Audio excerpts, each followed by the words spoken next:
Good morning, guys. Good morning, my big bros. What do we got here? My man in the house.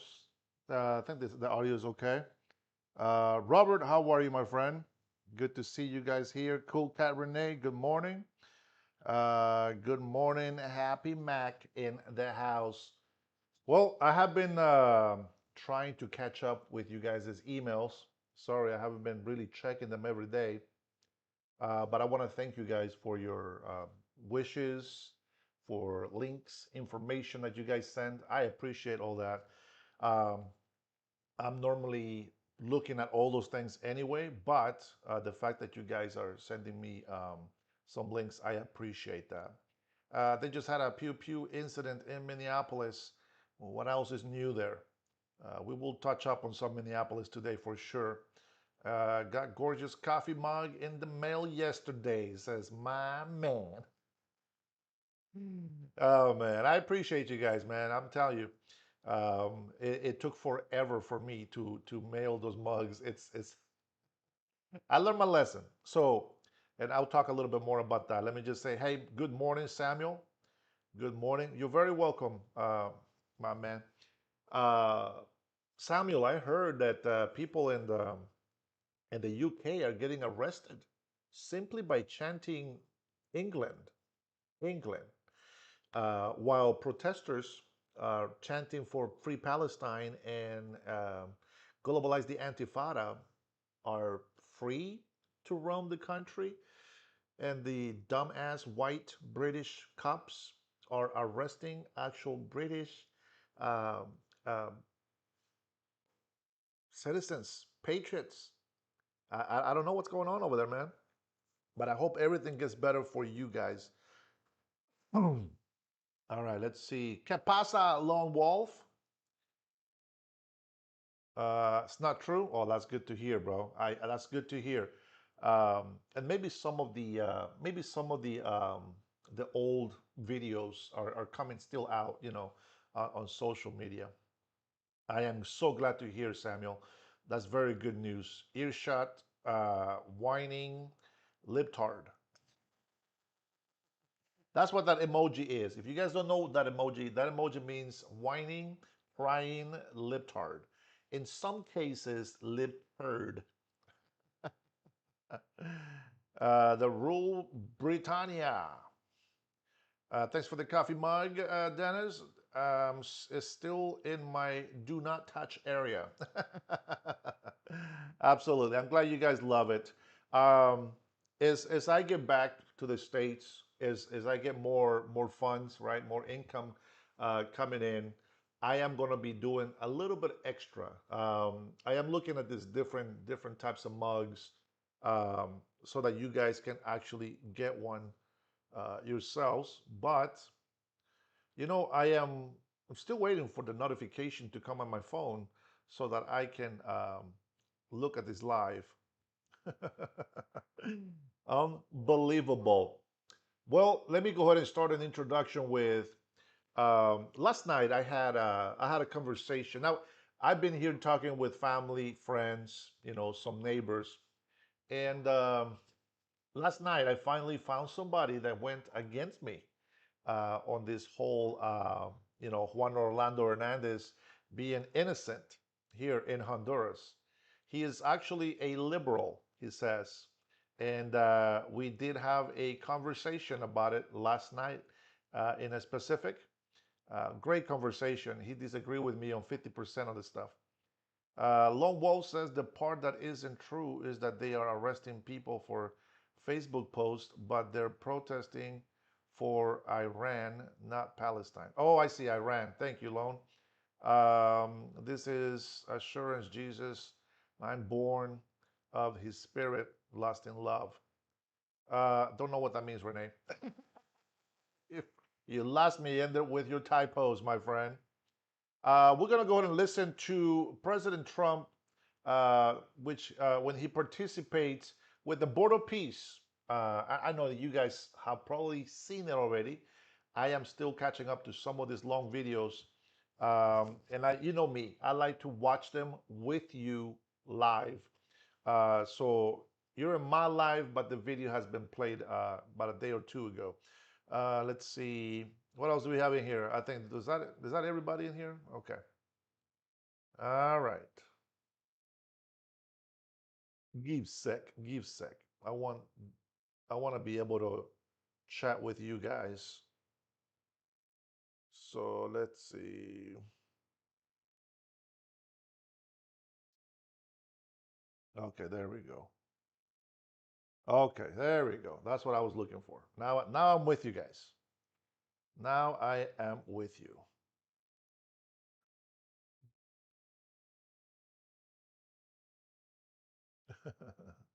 Hold on. Give me 1 second.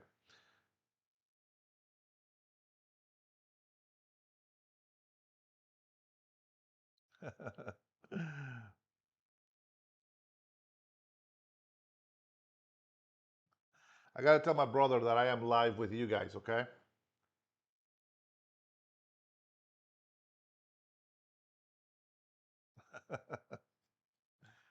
All right, there we go. So now we're good. I think we're good.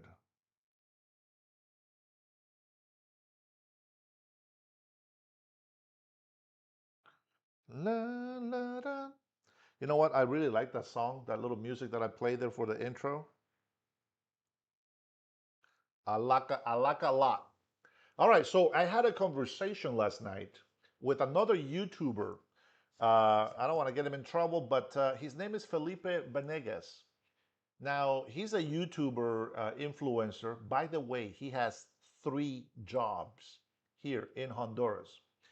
And, he says he likes, making videos about Honduras, which, by the way, maybe I should just share that link with you guys so that you can, well, obviously, he speaks Spanish, but he shows a lot of the areas of Honduras and he actually gives some historical information about the places where he is going. And so we'll see. Maybe I'll share that with you guys. And, even though it's in Spanish, you can still look at the actual cities that he visits. And they're not really like big cities. They're more like I don't know what would you call it, small town, I guess, small towns throughout Honduras. But I was talking with him last night about Juan Orlando Hernandez and President Trump and the Democratic Party and the communists and the socialists and all this other stuff. Now you have to understand he is also a teacher at the university. Okay, so I respect his input a lot. Dang, let's see. Man, so many people just came in here and got timed out already. I didn't even get a chance to read this damn comments. ¿Qué onda, Chevy? I see you. Baboso. Oh, man. Chevy says, you are worth every penny that I don't give you.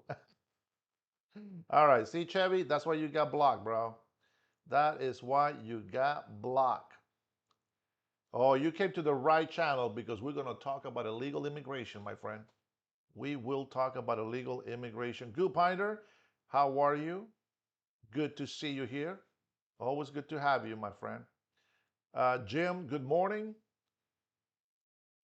Lone Wolf says Trump is the GOAT. Who else could create an international committee for peace? You in line. All right. So the conversation was, how do we start the conversation? Um, he obviously knows that I come from the States, and we started talking about, my channel, and, he's telling me about how he's really busy with these 3 jobs now, and he's grateful, he's grateful to God that he has work, that he's able to, provide for him and his wife. He's newlywed. I think he got married maybe a year ago, maybe a little bit longer, but very, very new. And so he's trying to get a house, and he's ready to get a house. Imagine that. And people say that, that you can't make it here in Honduras. Well, just like, in the United States, you need to have 2 to 3 jobs to be able to afford rent. So what's the difference, right? Just saying. So in the United States, you got to have 2, 3 jobs in order for you to afford to be able to pay rent and to buy a house. It's ridiculous. There's no point, there's no reason why you should buy a house when they keep increasing property taxes. And what happens with property tax increases? What happens with property tax increases is that they also appraise your house at a higher value, which sometimes is true, but I mean, I don't trust the government that will raise my property taxes and all of a sudden my house is worth $200,000 more than what it was worth when I bought it. And now I'm forced to pay more taxes for the house.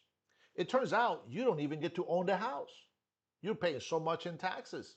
You never really own the house. You said, Dennis, that's bull crap. That's a lie. Well, stop paying taxes. See what happens to your house. The government takes it away. That's simple. The government will just take it away from you. So it's not. I'm not making up lies. I'm not saying things that you might not, that you might like. I'm saying things that you don't like, and that's okay. We can go ahead and agree to disagree. Okay. Now, I was talking with him, and I was just like, well, I talk about religion and politics, and I tell story, sometimes in my channel, and he's just like, that's great, and I said, he, I said, what do you think about what's happening over there with the illegal immigrants? And he said, well, you know what, I actually know some people that are there illegally. And I said, okay, before you continue, let me ask you, if they get deported, do you think they should complain about President Donald Trump? He says, no, absolutely not. I said, this is people that I know. And I told him, if you go down there illegally, that means that you don't belong in that country.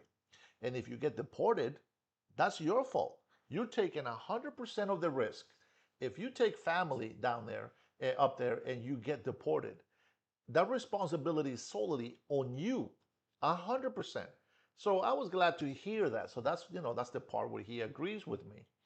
And then so I mentioned, that Juan Orlando Hernandez, which by the way he doesn't like, um, you know, uh, that he was pardoned by Trump, and he says, "Oh, that's a big mistake." And so we got into this little argument of, kind of like the Democrats in our states, right? In the United States, the Democrats love to tell people lies.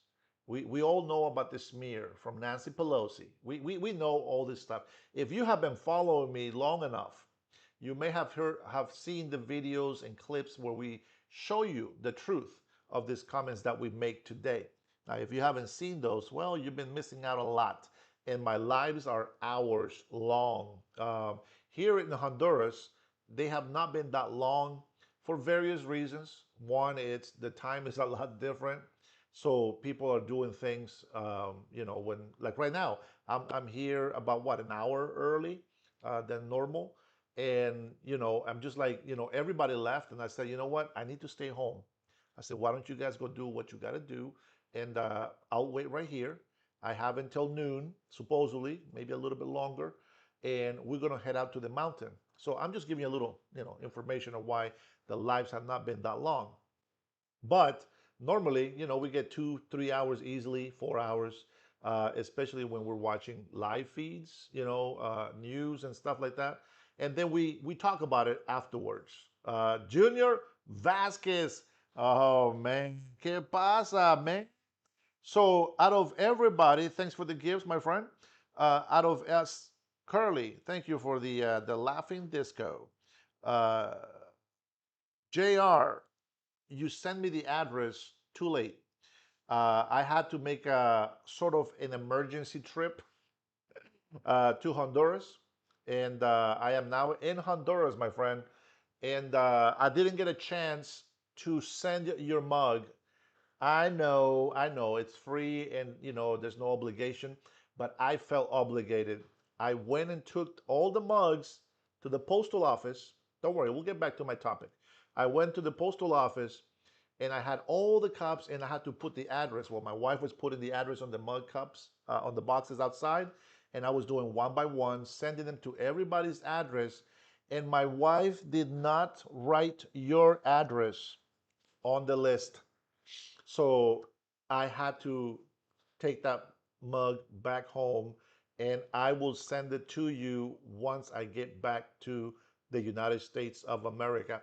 Which, by the way, for all the libtards that come into my chat that says that I'm an illegal immigrant vouching for ICE and that ICE should come and get me, well, well, well.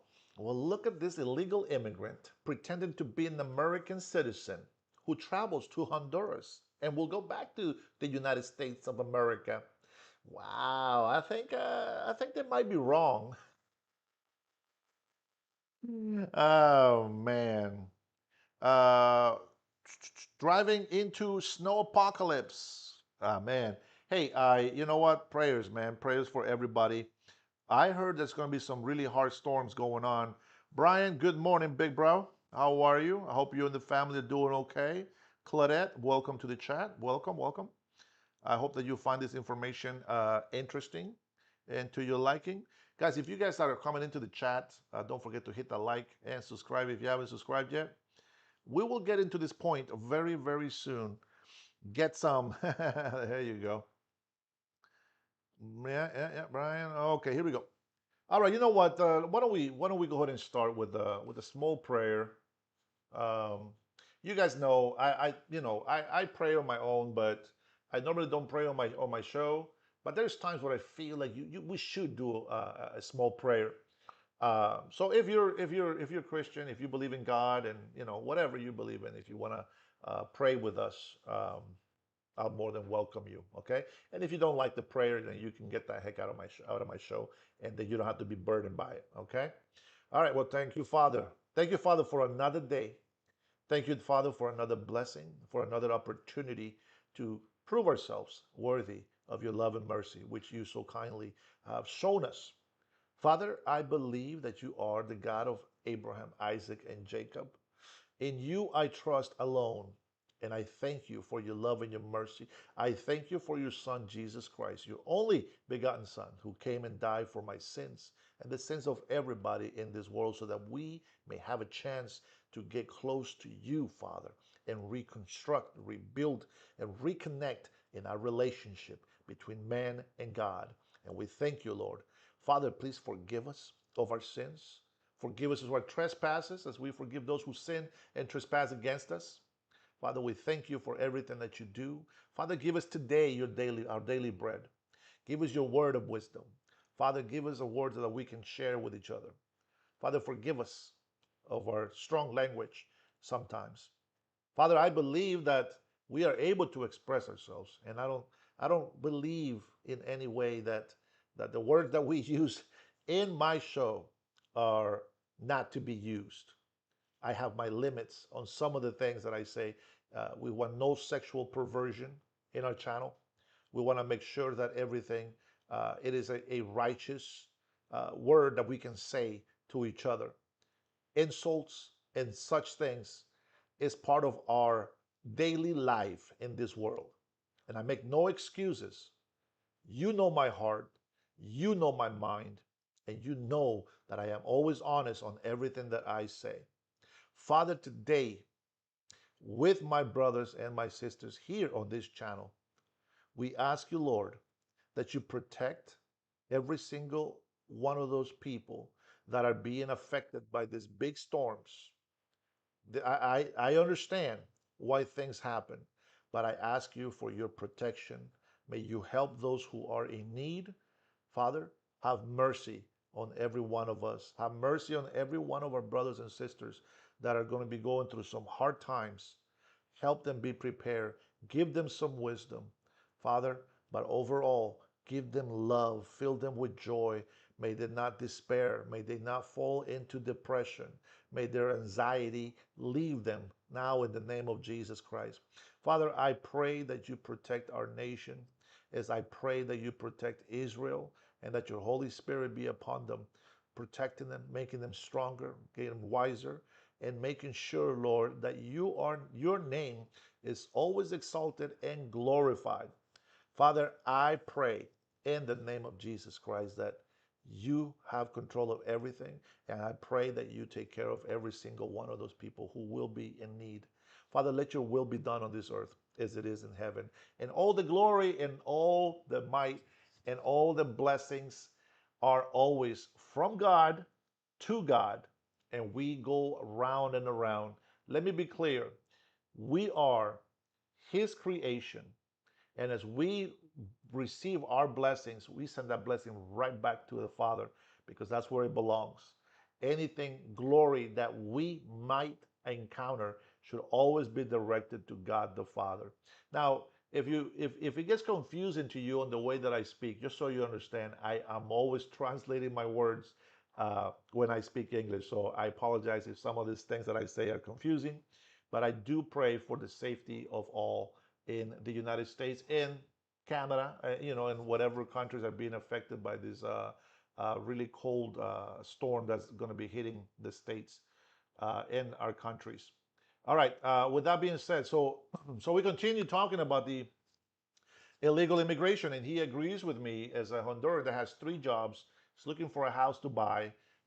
He's a content creator, but he has put the content creator stuff to the side because it takes a lot of time. It does. It takes a lot of time, and even though people just see the end result, of the videos that he makes, um, there people don't know how long it takes to edit and to be able to put things together, and you got to be creative. You got to be able to move things forward. And as a content creator, there's always that wall, that everybody hits, like, man, I said everything, I talked about everything. There's nothing else to do. There's nothing else, you know and it's very hard. So he's been concentrating on his three jobs at the university. He's a math teacher, by the way. I respect math teachers a lot. I think they're very smart people. Um, yeah. Thank you, guys. I appreciate it. Thank you. I appreciate it. God bless you. And so we just started talking, and it's just like, he doesn't know. So he tells me, he says, Dennis, he says, you don't live in Honduras. And he says, so you don't know what happens here. And I said, okay, okay, okay. I understand what you're saying. I said, but let me tell you why I say what I say. And I know he wants to speak, right? But we're all being trying to be polite, and we're trying to give each other time to tell our story. And so I said, so let me give you my part, okay? As a Honduran, I know how this country was when I was growing up here. I'd come and visit Honduras all the time, and I see the changes. And I can tell you that when Juan Orlando was here, he was actually doing a lot of infrastructure. He declared war against the gangs and the corruption here in this country. And he said, "Oh no, that was Ricardo Maduro. Maduro is another guy. It's not a Venezuelan guy. Maduro was the president here in Honduras." He said that was him that declared war, and I said, "Yes, he did too." But what I'm saying is that Juan Orlando was set up, just as Trump was trying to be set up in the United States. And so he said, "Well, but you don't live here, so you don't know." And I said, "Okay, all right." I said, remember you said that, because it's gonna come back to you, and watch." And so I already know that he's gonna have to break whatever he's telling me right now. I already know that he's gonna have to take back those words. And so I said, so I have investigated, and I have followed a lot of news, and I have put, pieces of the puzzle together, and, this and that.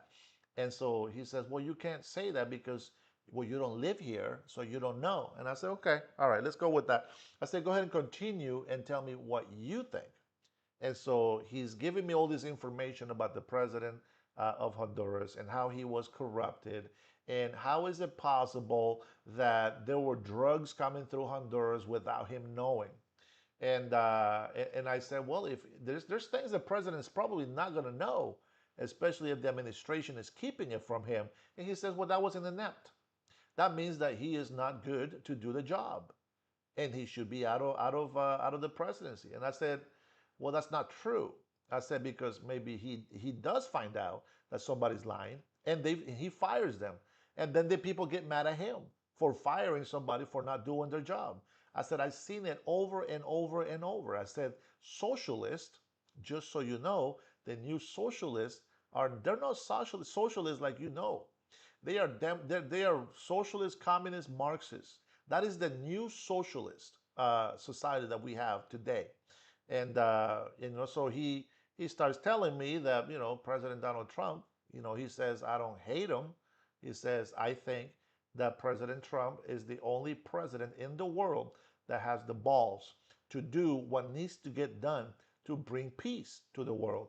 And he is restoring the world. He says, but I think that he made a mistake when he pardoned President Juan Orlando Hernandez. And I said, okay, go ahead and tell me what the Democrats are doing in our country. Well, he says, well, I think that the United States of America is a very radical country where the left are just fighting the right and the right keep fighting the left. And I said, well, you don't know that because you don't live there. And he says, no, no, no, but I see it on the news. And I say, exactly. But you don't live there, do you? So how do you tell me that I don't know what's happening in Honduras because I don't live here? And yet, every time I come, I see the difference on the street. I see the difference on the way the infrastructure is happening in Honduras. Do the people change? Well, that's the problem, isn't it? Because it doesn't matter what great things the presidents do in the country if the people don't change their bad habits. No change is going to be seen around, if any. You know what I'm saying? Because, like, I'll give you an example. So they make better roads, right, for traveling. But then people drive, if you ever been to a third world country, you'll know that 2 lanes is not for 2 cars. 2 lanes is for 3 to 4 cars. Nobody drives right. Nobody respects the transit laws. It's rare when people stop at a stop sign. They just boom go right through. If they don't see anybody they just go. They don't stop. If they see a red light, some people, even if there's no car, some people stay there, and some people just go.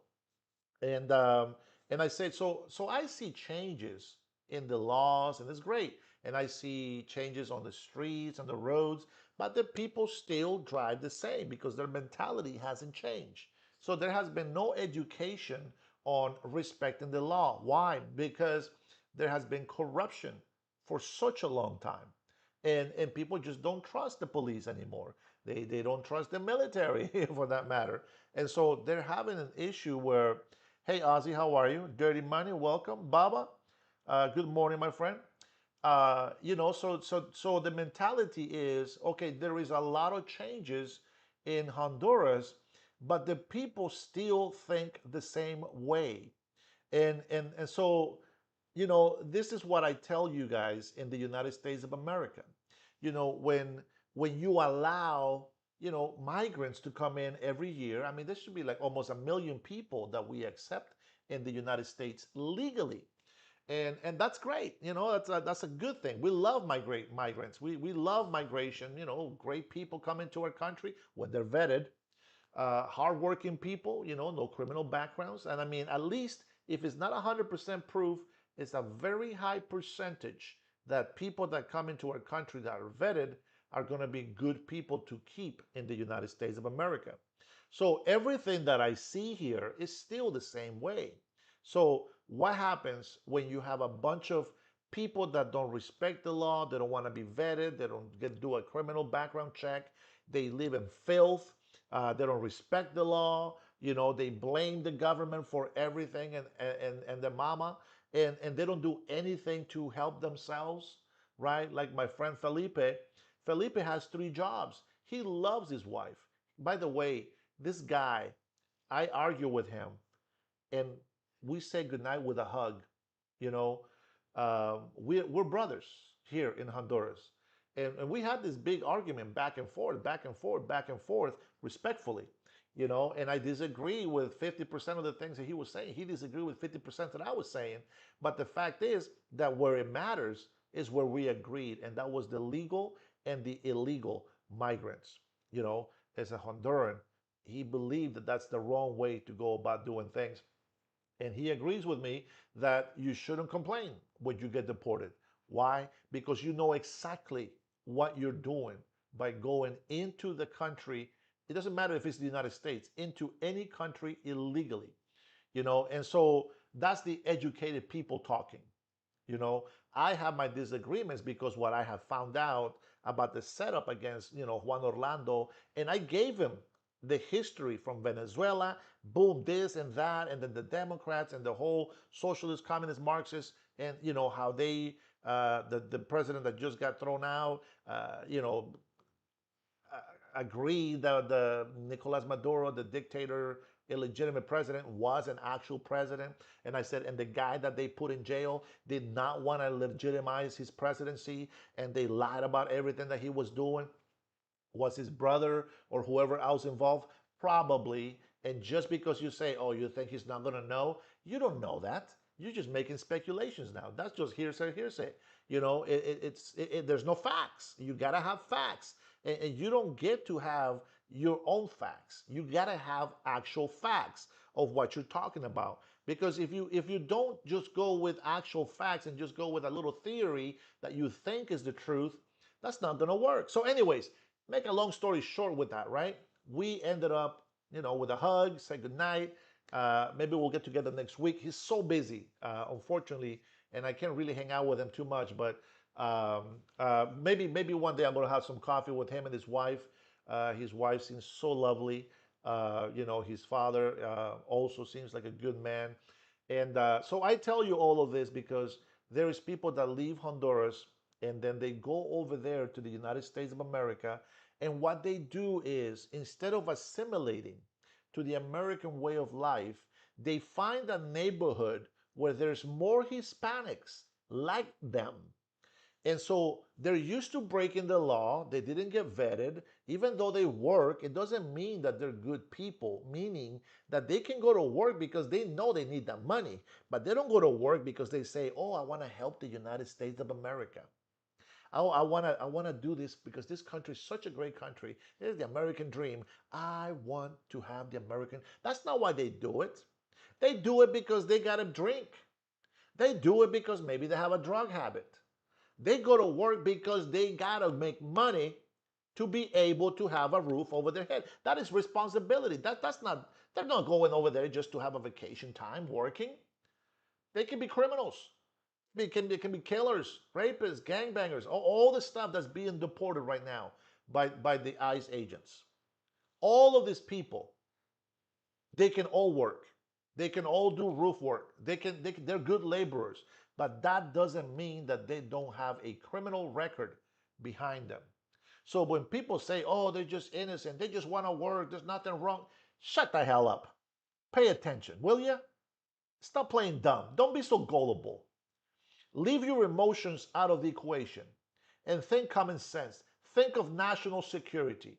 Millions and millions of illegal immigrants came into our country.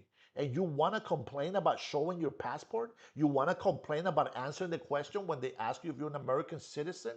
Shouldn't you just be proud and be like, I'm an American citizen, baby? You got that right. Here's my ID. Bam! You should be able to say that with pride, just like the beautiful flag that you see flying above me right there. God bless the USA. God bless the USA. Listen, if you're in the United States of America and you don't like it, if you hate the United States of America, just get the hell out of it. Don't be in that country. Don't be ungrateful. Don't be garbage like the Somalis right now. Now, you might think, when we say Somalis, oh my God, here we go, racist against black people. No, it's not racist against black people. What the hell you think is going to happen when you bring hundreds of thousands of people from a pirate country? When all they do is fight their families, they fight each other. Not only that they inbreed, but they actually fight each other as well. You get all these little retards coming out of this country. And I don't mean that to be, an offensive or anything. It's just the reality. This is the reason why we don't agree with incest. We don't agree with sleeping with your sister or your brother. We don't agree with those things. Even though the percentage is very small of all these defects, that's why we don't do it. We feel that is morally wrong. I understand. You met your sister, but you didn't know you were brother and sister because your dad was irresponsible, because your mom was irresponsible. The defect percentage is still going to be there, but by that time, you might as well just get married. I know how it sounds like. It sounds crazy, but listen, you guys don't know. You didn't know, so forget about it. It is what it is. You know. Now, if it bothers you, then of course, you shouldn't have touched that woman before getting married in the first place. But that's a whole little another can that we're not gonna get into too much. But the fact is that you have all these people. Remember, just like I said, people that leave Honduras, right? And they live in poverty. They're criminals. They blame the government for all their misfortune. And then they think that going to another place with the same mentality is going to bring different results. And that's not going to happen. It's not going to happen. I give you the example of Felipe, my friend here. 3 jobs, and he's making some money, and he's grateful that he's got more work. His wife loves him, and she understands that he has to work more. But at the end of the day, she's at home waiting for him with some food, with some loving, some TLC. You know what I'm saying? That's what marriage is all about. Helping de-stress, help him feel like a man at home, having a good wife that gives them tender love and care. That's amazing. So those kind of people are the people that we want in the United States of America. Because why? He's a Christian man. He's like me, okay? He has a foul mouth as well, okay? And that's why I put that in my prayer today, because a lot of people think that Christians are supposed to be soft. We don't fight back. We just take a hit and just keep taking hits. That is not the Christians that we are. We fight back. We were not put on this earth so that people can step all over us. You missed the message of Jesus Christ of being meek. Let's not forget that Israel had to fight lots of battles. We have lots of battles. We have to defend our families. So let's not get it twisted. Okay? Christians are not weak. We are not weak. But with that being said, think about it. The guy is working 3 jobs, married, loves his father, honors and respects his father. This guy will not dare cuss at his father. He's a very good man. And I admire him for that, because that, my friends, is the kind of Honduran that I am. And I recognize an educated Honduran when I see one. So for those who call me a sellout, and for those who tell me that that I'm a traitor to my people, let's make it clear. My people follow the law. My people believe in God, and my people respect others. That's my people. So don't get it twisted. I'm not a sellout. I encourage every single one of my Hispanic people to come to this country legally and respect the law. If you are not allowed to come into this country legally, don't come at all. And if you believe that you're a hard worker and that you can make a difference in your country, then do it. Make a difference in your country. Because it doesn't matter if you think, here in Honduras, I'm going to give you an example. For example, here in Honduras, in order for you to make $1,000, that's going to be, it's doable. It's doable. Minimum wage here in Honduras, it's I heard, was 18,000 lempiras. 18,000. You do the math. 26,000 lempiras will be $1,000 a month. Okay, so they're making about 800, right? 800 or so. And then here's the catch. Okay, so how much do they pay for rent? If they pay for a big house, of course it's going to be a big payment, right?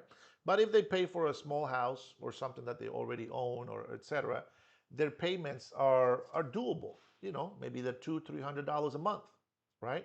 And then they have enough money to buy food. So you got to understand something.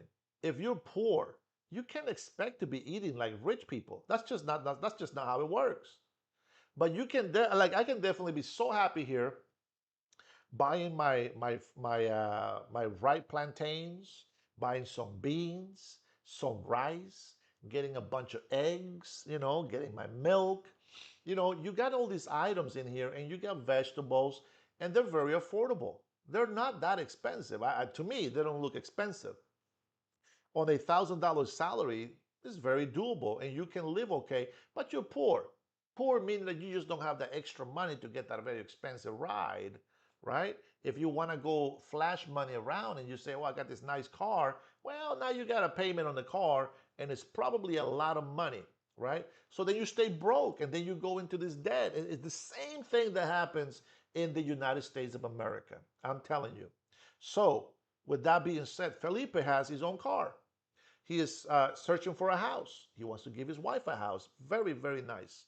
Got 3 jobs. He's responsible. He believes in God. He respects the law.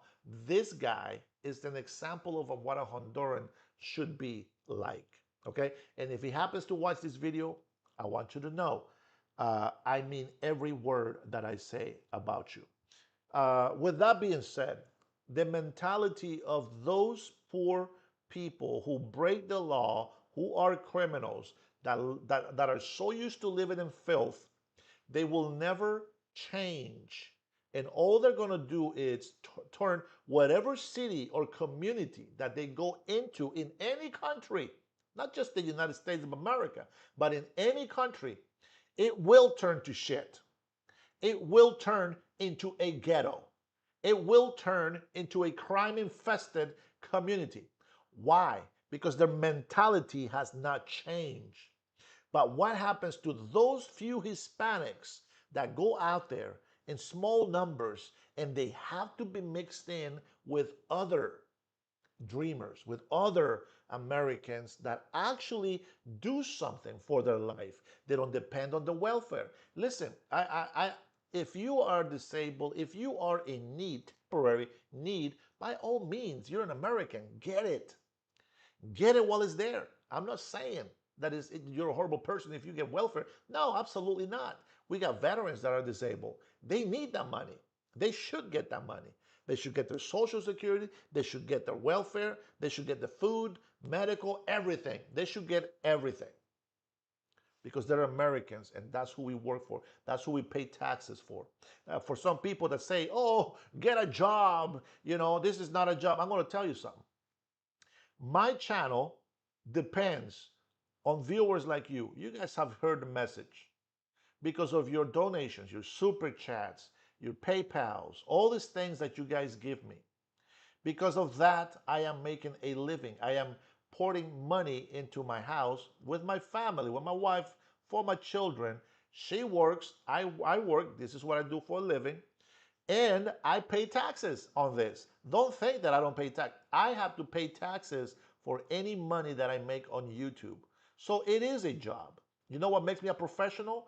Getting paid for my opinion, getting paid for my word, for the entertainment that I provide to a lot of people, but most importantly for the truth that I speak to any migrant or any American that does not love or respect the United States of America. As a matter of fact, the message is so universal that it can be applied to any country. You can be in Mexico, respect the laws. If you don't like Mexico, well, don't go there. If you don't like the United States of America, don't go there. Where are you going to go when you are the problem? It doesn't matter if you leave your country because you think it's a piece of junk.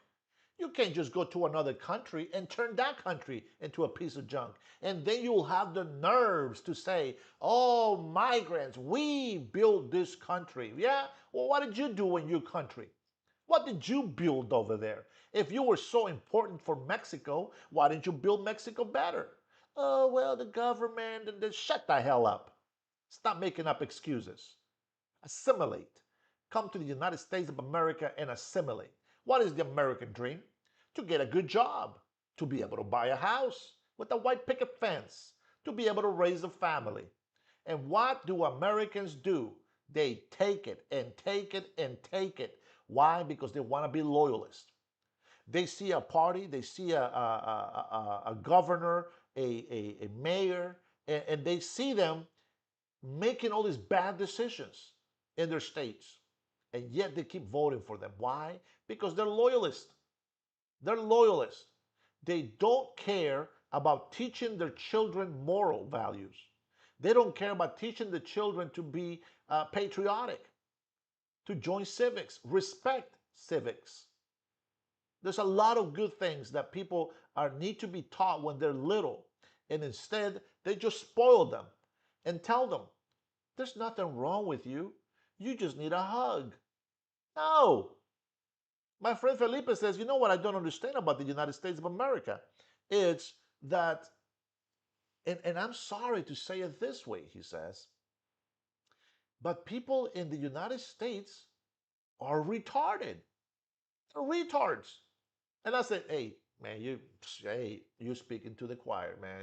I know, I hear it all the time. I see it. I say it. They don't believe it. He said, we know, but I say it because, they go and they grab these people that are obviously having some sort of mental issues.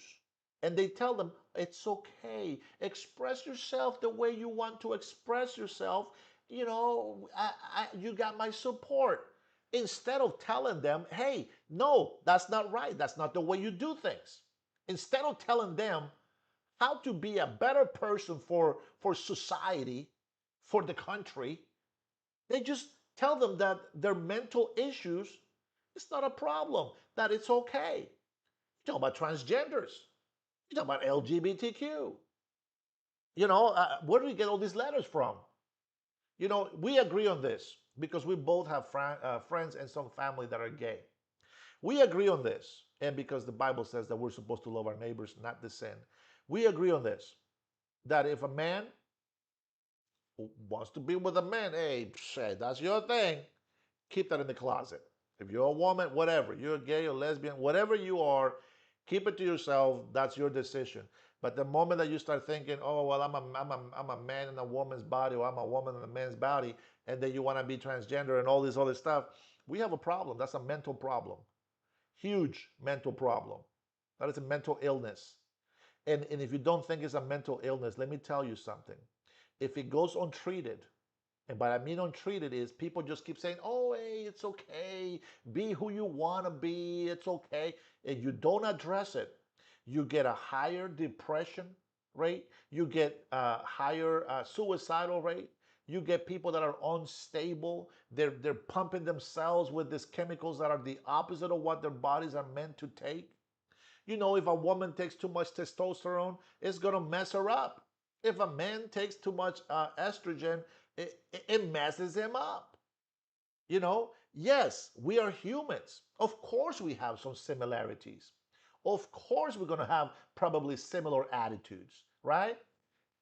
Don't go there, girlfriend. Whatever it is, we're going to have some similarities because we are humans and we replicate what we see. See, we learn everything in life. Everything that we do is learned. So if we play stupid games, you win stupid prizes. We know the saying. But what I'm saying is, like, the moment that you start denying the truth, you are never going to be truly free. You'll never be able to be whole. DEI, biggest freaking thing that has destroyed our country. There are still people today that want the generals to be wearing a skirt and pretend to be women. That is ridiculous. The moment that you don't stand up against it, it's the moment that it gets worse. And you know what? We have been standing idle for way too long, and that's why it's getting worse. There's a couple of things that are happening in Washington State. They're trying to put a band aid on this big gash, and it's not going to work. It's not going to work. I'm still going to run against Bob Ferguson. I'm putting my name on the ballot in May. God willing, everything goes in there. The funds are there. Everything is in there. We are going to go ahead and campaign against it. And you're going to see me a little bit different on my YouTube channel and hopefully on social media. We're going to fight this hardcore. All right, let me close with this so that we can watch the video. I wonder, let me see, I got an hour. What do I have here? Yeah, how do I do this? I don't have good reception where we're going. So I don't think I'm gonna be able to get on. But I'll tell you what, I'm gonna show you. I mean, I will try to show you as less as I can. Um, let's see, Jesse Lee Peterson, okay, um, was interviewing this Mexican American. This is a while back, but I want you to listen to the arguments. And you can disagree with Jesse Lee Peterson. You can disagree with him all you want, but listen to what he is talking about with this Mexican American, okay? And I want you to pay attention because, and I will pause it so that I can talk about it. Hopefully the audio does come out okay, okay? All right, let me see. Let me go ahead and switch this because I have a laptop doing this. I hope that it actually shows. Here we go.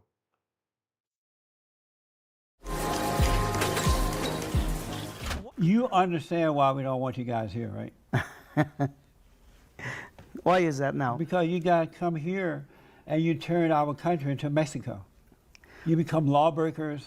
How do we You become disrespectful to yes. the country. You fly the Mexican flag. You attack the citizens. That's why.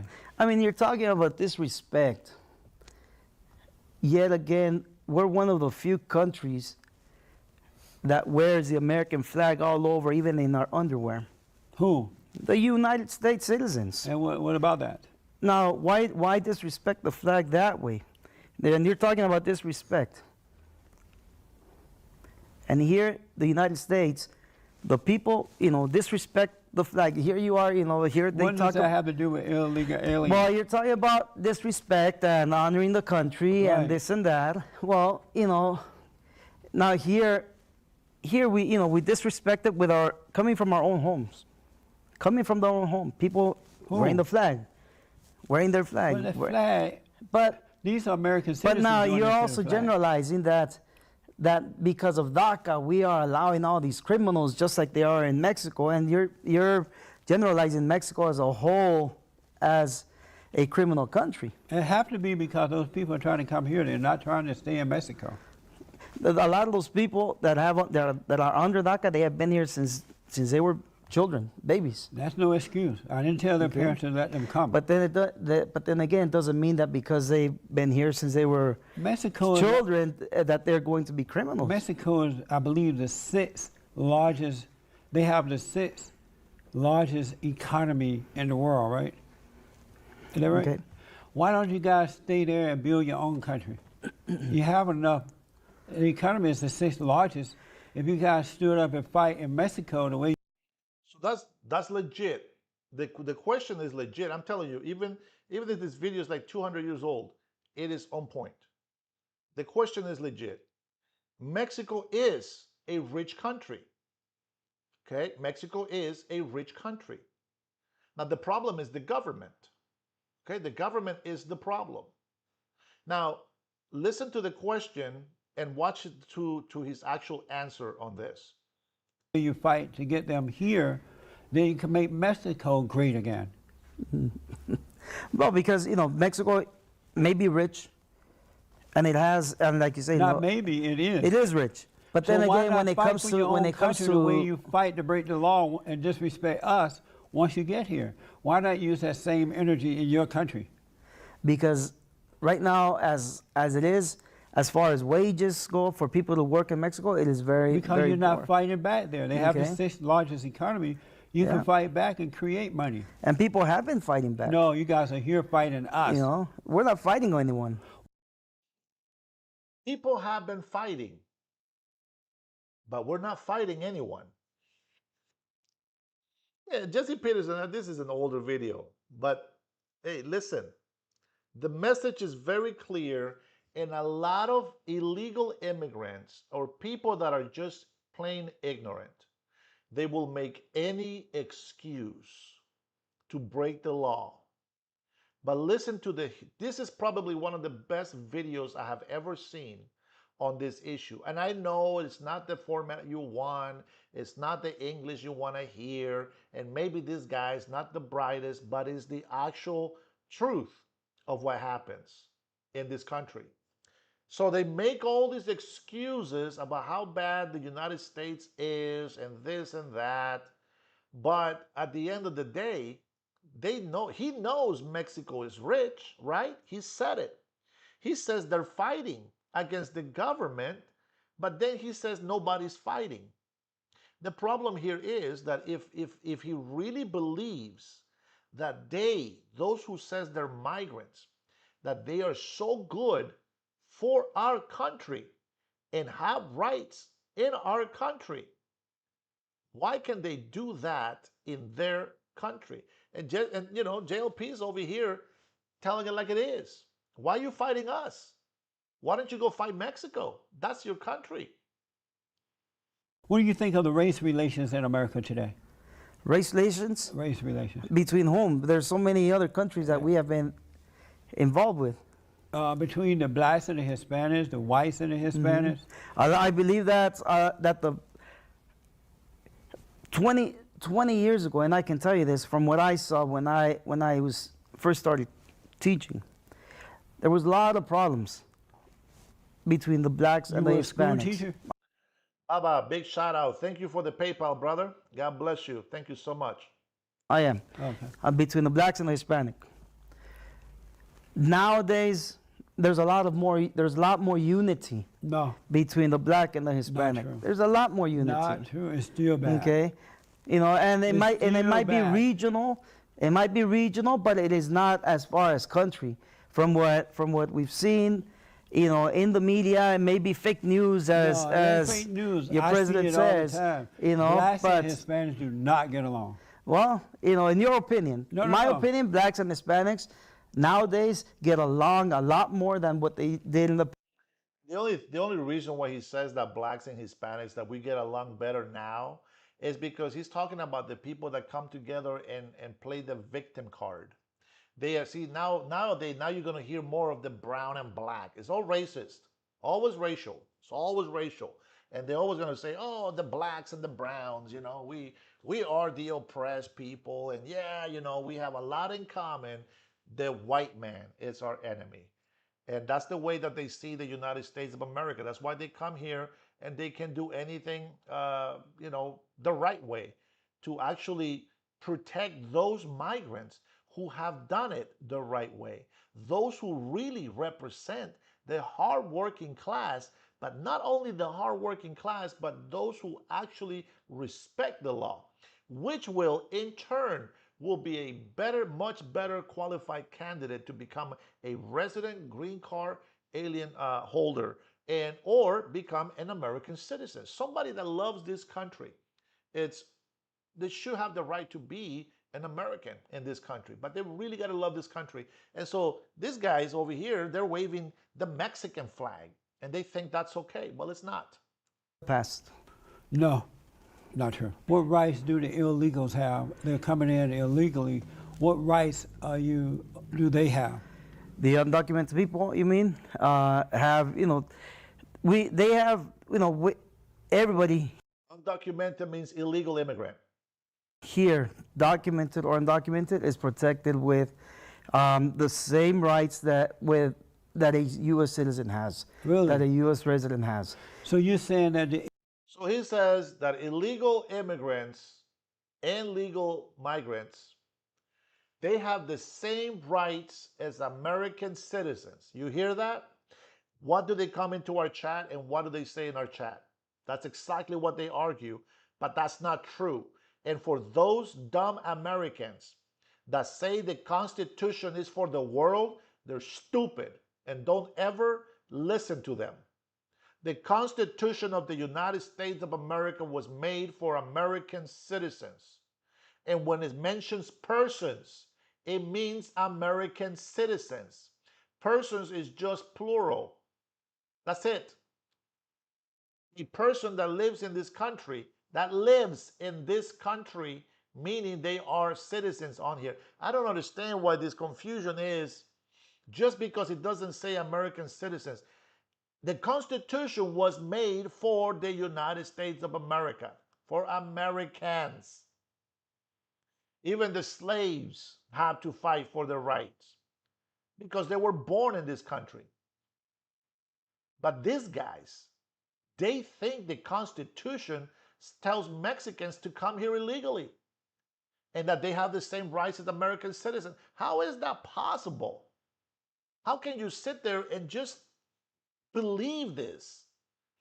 I don't understand why Americans are so stupid sometimes. Obviously not everybody, not anybody on my chat or my subscribers, but I'm talking about those Americans who really believe the Constitution is for everybody. No, it's not. Illegal aliens, they break the law to come here and they come illegally and they have the same rights that I have under the Constitution. Most undocumented people come into the U.S. legally, whether it usually whether it Wait, most undocumented people come into this country legally. Let me hear this. is with a visa or under political asylum. Well, how Now about the ones that- we do have, and I am aware, people that come into the United States illegally. Right. You know, And do those illegal aliens have the same rights that the American citizens have?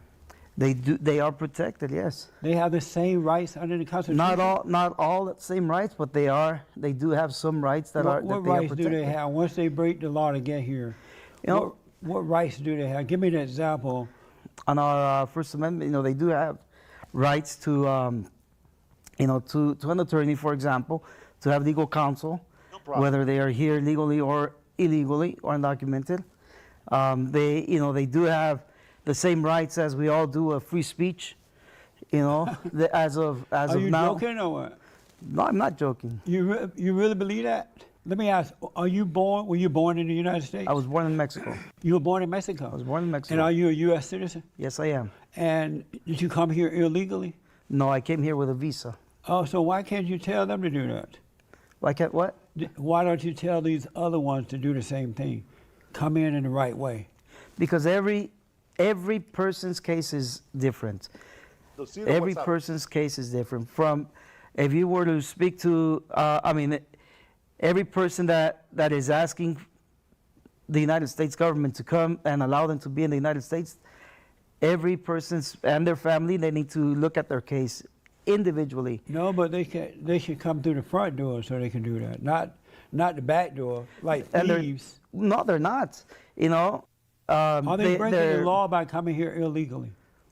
If someone comes here illegally, yes. So But they are breaking the law. no, they're not, because they are going through. Did you get that? So if anybody comes here illegally, they're breaking the law. And yes, he says, yes, if they're coming here illegally, they're breaking the law. So then he says, so they're breaking. No, they're not breaking the law. You see the mentality that they have. The reason why they can't keep speaking the truth every single time is because they're making excuses to break the law, which makes them criminals. That's just the way it is. And I don't care what immigrant or what American wants to fight me on immigration, they'll just never beat me. Not because I am the wisest, but because I am a migrant that understands what it takes to be here. Well, in the United States of America, I'm in Honduras right now, but what it takes to be an American citizen. It wasn't easy. I've been in the United States of America for over 37 years. Over 37 years of my life in the United States of America. I got my green card fairly quick. That I will tell you, within a year or two. And then my residence, my green card was actually renewed twice. I was a green card holder for 2.5 decades. 2.5 decades. And then I decided to become an American citizen. But it wasn't from night to morning. There was a lot of waiting time. There was a lot of paperwork you got to fill out. It's not difficult. You just got to, put the time into it. So nobody, no American, no migrant is going to beat me.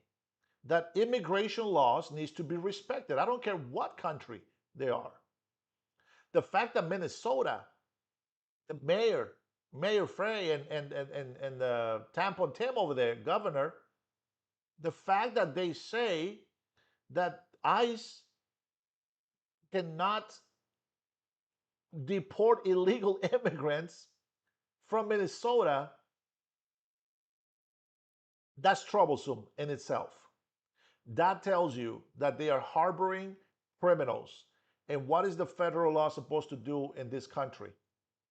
I want to see results. I think they're full of it. All right, let me go ahead and play just a little bit more of this. Customs. No, they're jumping going the through. fence. No, well, yes, some of them are, Is and that I illegal? agree there.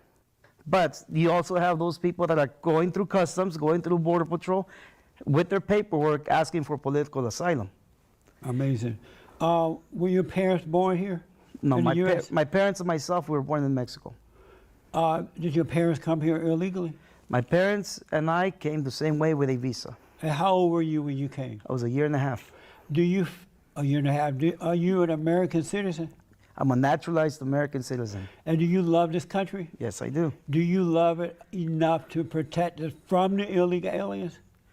I do. What? Yes, I do. But you're helping the illegal aliens to get here. I'm not saying I'm helping the undocumented get here. Illegal immigrants. I'm telling you that we are helping those people across the border, across the border, by helping them get their paperwork processed through immigrations. Now, we also go out and I mentioned and we leave water out in the desert. I saw that. Okay. Now, when we leave out water Leaving water out in the desert, you are encouraging illegal immigration. in the desert, it's just for them to, for anyone, if they find water, to get a drink, to hopefully save a life. Amazing. Now, whether I'm helping them coming to this country illegally, the question is no. They're coming on their own. That's If you're enabling them and you're encouraging them to come here illegally, yes, you are helping them. mind blowing. That's why we have a problem with foreigners coming here, because what I noticed today that they come into our country pretending that they want to be Americans and pretending that they love the country, but they end up turning against the country the way that you're doing. You just said, yes, it's fair to support the Constitution and social justice, but you say you want to come here and be an American, but you're not acting like one. How do you live with yourself? How does an American supposed to act? By supporting America, by supporting the Constitution, not helping the illegal alien break the law to get in here and take advantage of our social services and things like that. Again, we're not helping, as you say, illegal aliens. Correct term would be undocumented people break the law by coming here. Are they illegal? They're undocumented. Are they aliens? What is an alien to you? He doesn't know what the word alien means. It just means from another land, bro. A foreign land. That's all that means. People hear alien and they think, oh my God, extraterrestrial. That's not what alien is. It is an alien because they're from another land, yeah, but they're not. This guy. They think they're talking about ET. No, they're not undocumented. They're illegal immigrants, period.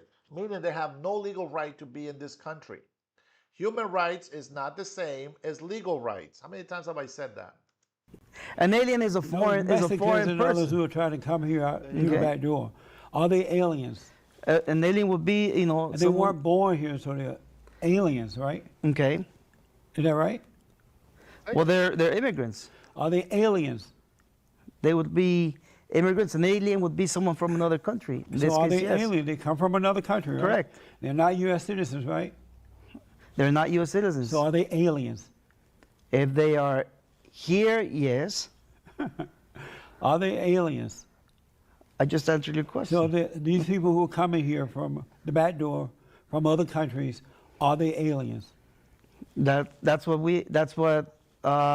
here in the U.S. we have been labeling them. Yes. You're not answering the question. Are they aliens? Are they aliens? Now if I'm answering the question now, if you're answering me, if You're answering in an honest way, a dishonest way. okay. Are they aliens? I'm asking you personally, do you know that they are aliens? Yes or no? Do I know that they're aliens? Now, are we talking Martian aliens or people that come from another country? The illegals that are coming from other countries. That is a term that we have given them here. That's not what I asked. Are they aliens? Well, according to the law, like How about you mentioned, according to you? according to me, then it would be yes. Okay. Because Wow. because that Why is is what it so hard to because say that is that? what the law states. Why was it so hard, to be honest? Black Americans are being hurt first and foremost by these illegals coming in, because a lot of them are ending up in the hood, and they hate black people already because So you guys already know. You guys already know that this Mexican American is full of it. As long as you keep lying, you will never be able to give a straight answer. Never. Always give the answer right away when it's the truth. Now, do you have to explain something when there can be maybe a misconception or maybe out of context words? Sure, you can explain that. But the fact that he knows that illegal immigrants are illegal immigrants, he wants to convince him that they're just undocumented. They're not illegal. Let me make this very clear. If you come into this country illegally, you are an illegal alien. If you apply for asylum, you are still an illegal immigrant, alien, because you haven't been given asylum. Applying for it does not grant you access to immediately being legal. That's just not how it works. Now, with that being said, let's go ahead and get into our president speech, because I'm very curious about it.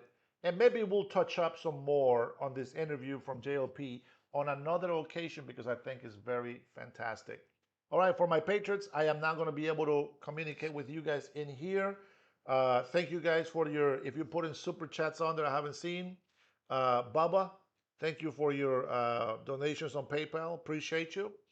Let's go ahead and get into the video where I want to see my POTUS talking truth. The chairman of the Board of Peace, the President of the United States of America, Donald J. Trump. The chairman of the Board of Peace. You heard it, folks. You heard it.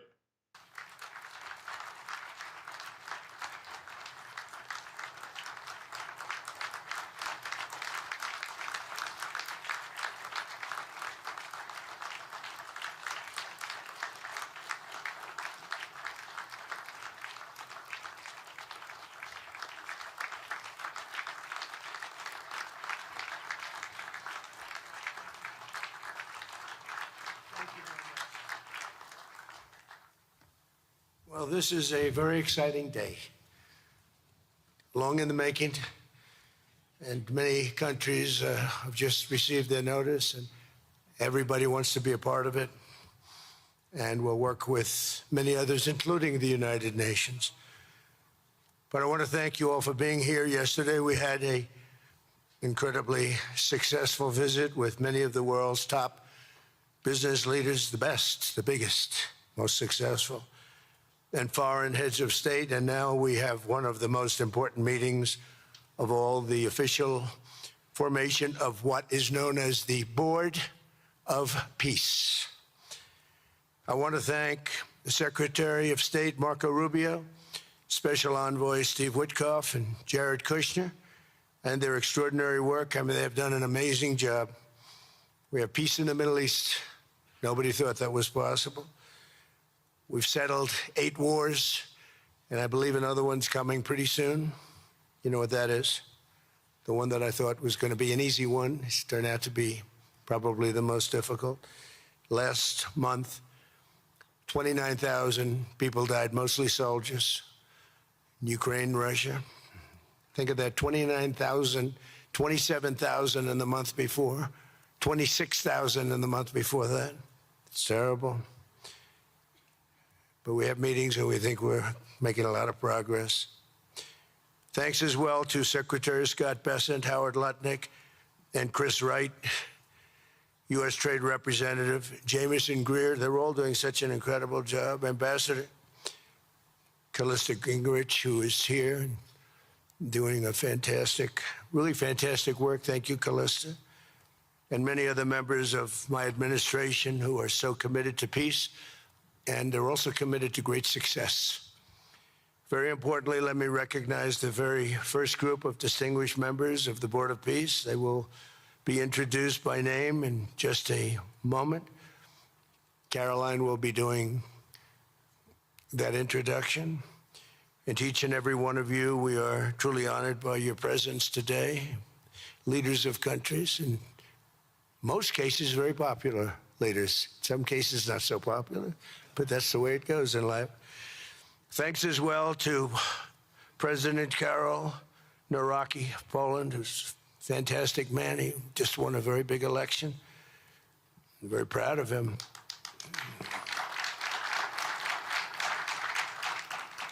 Amazing. Along with former Prime Minister of the United Kingdom, Tony Blair. Thank you, Tony, for being here. We appreciate it. And members of the Board of Peace Executive Board, great group. This week marks the one-year anniversary of my second inauguration as president. No administration in history has achieved such a sweeping turnaround in 12 months' time at home and abroad. We have a tremendous mandate. We won the popular vote by millions. We won every swing state, the 7. They were saying, can he win all 7? Is it possible? Because it's not done. And we won all 7. We have a great mandate back at home. As I said yesterday, the U.S. economy is booming with virtually no inflation. It was 1.2% for the last 3 months. And we inherited the worst inflation in the history of our country. And we have economic growth now of 5.4%, looks like.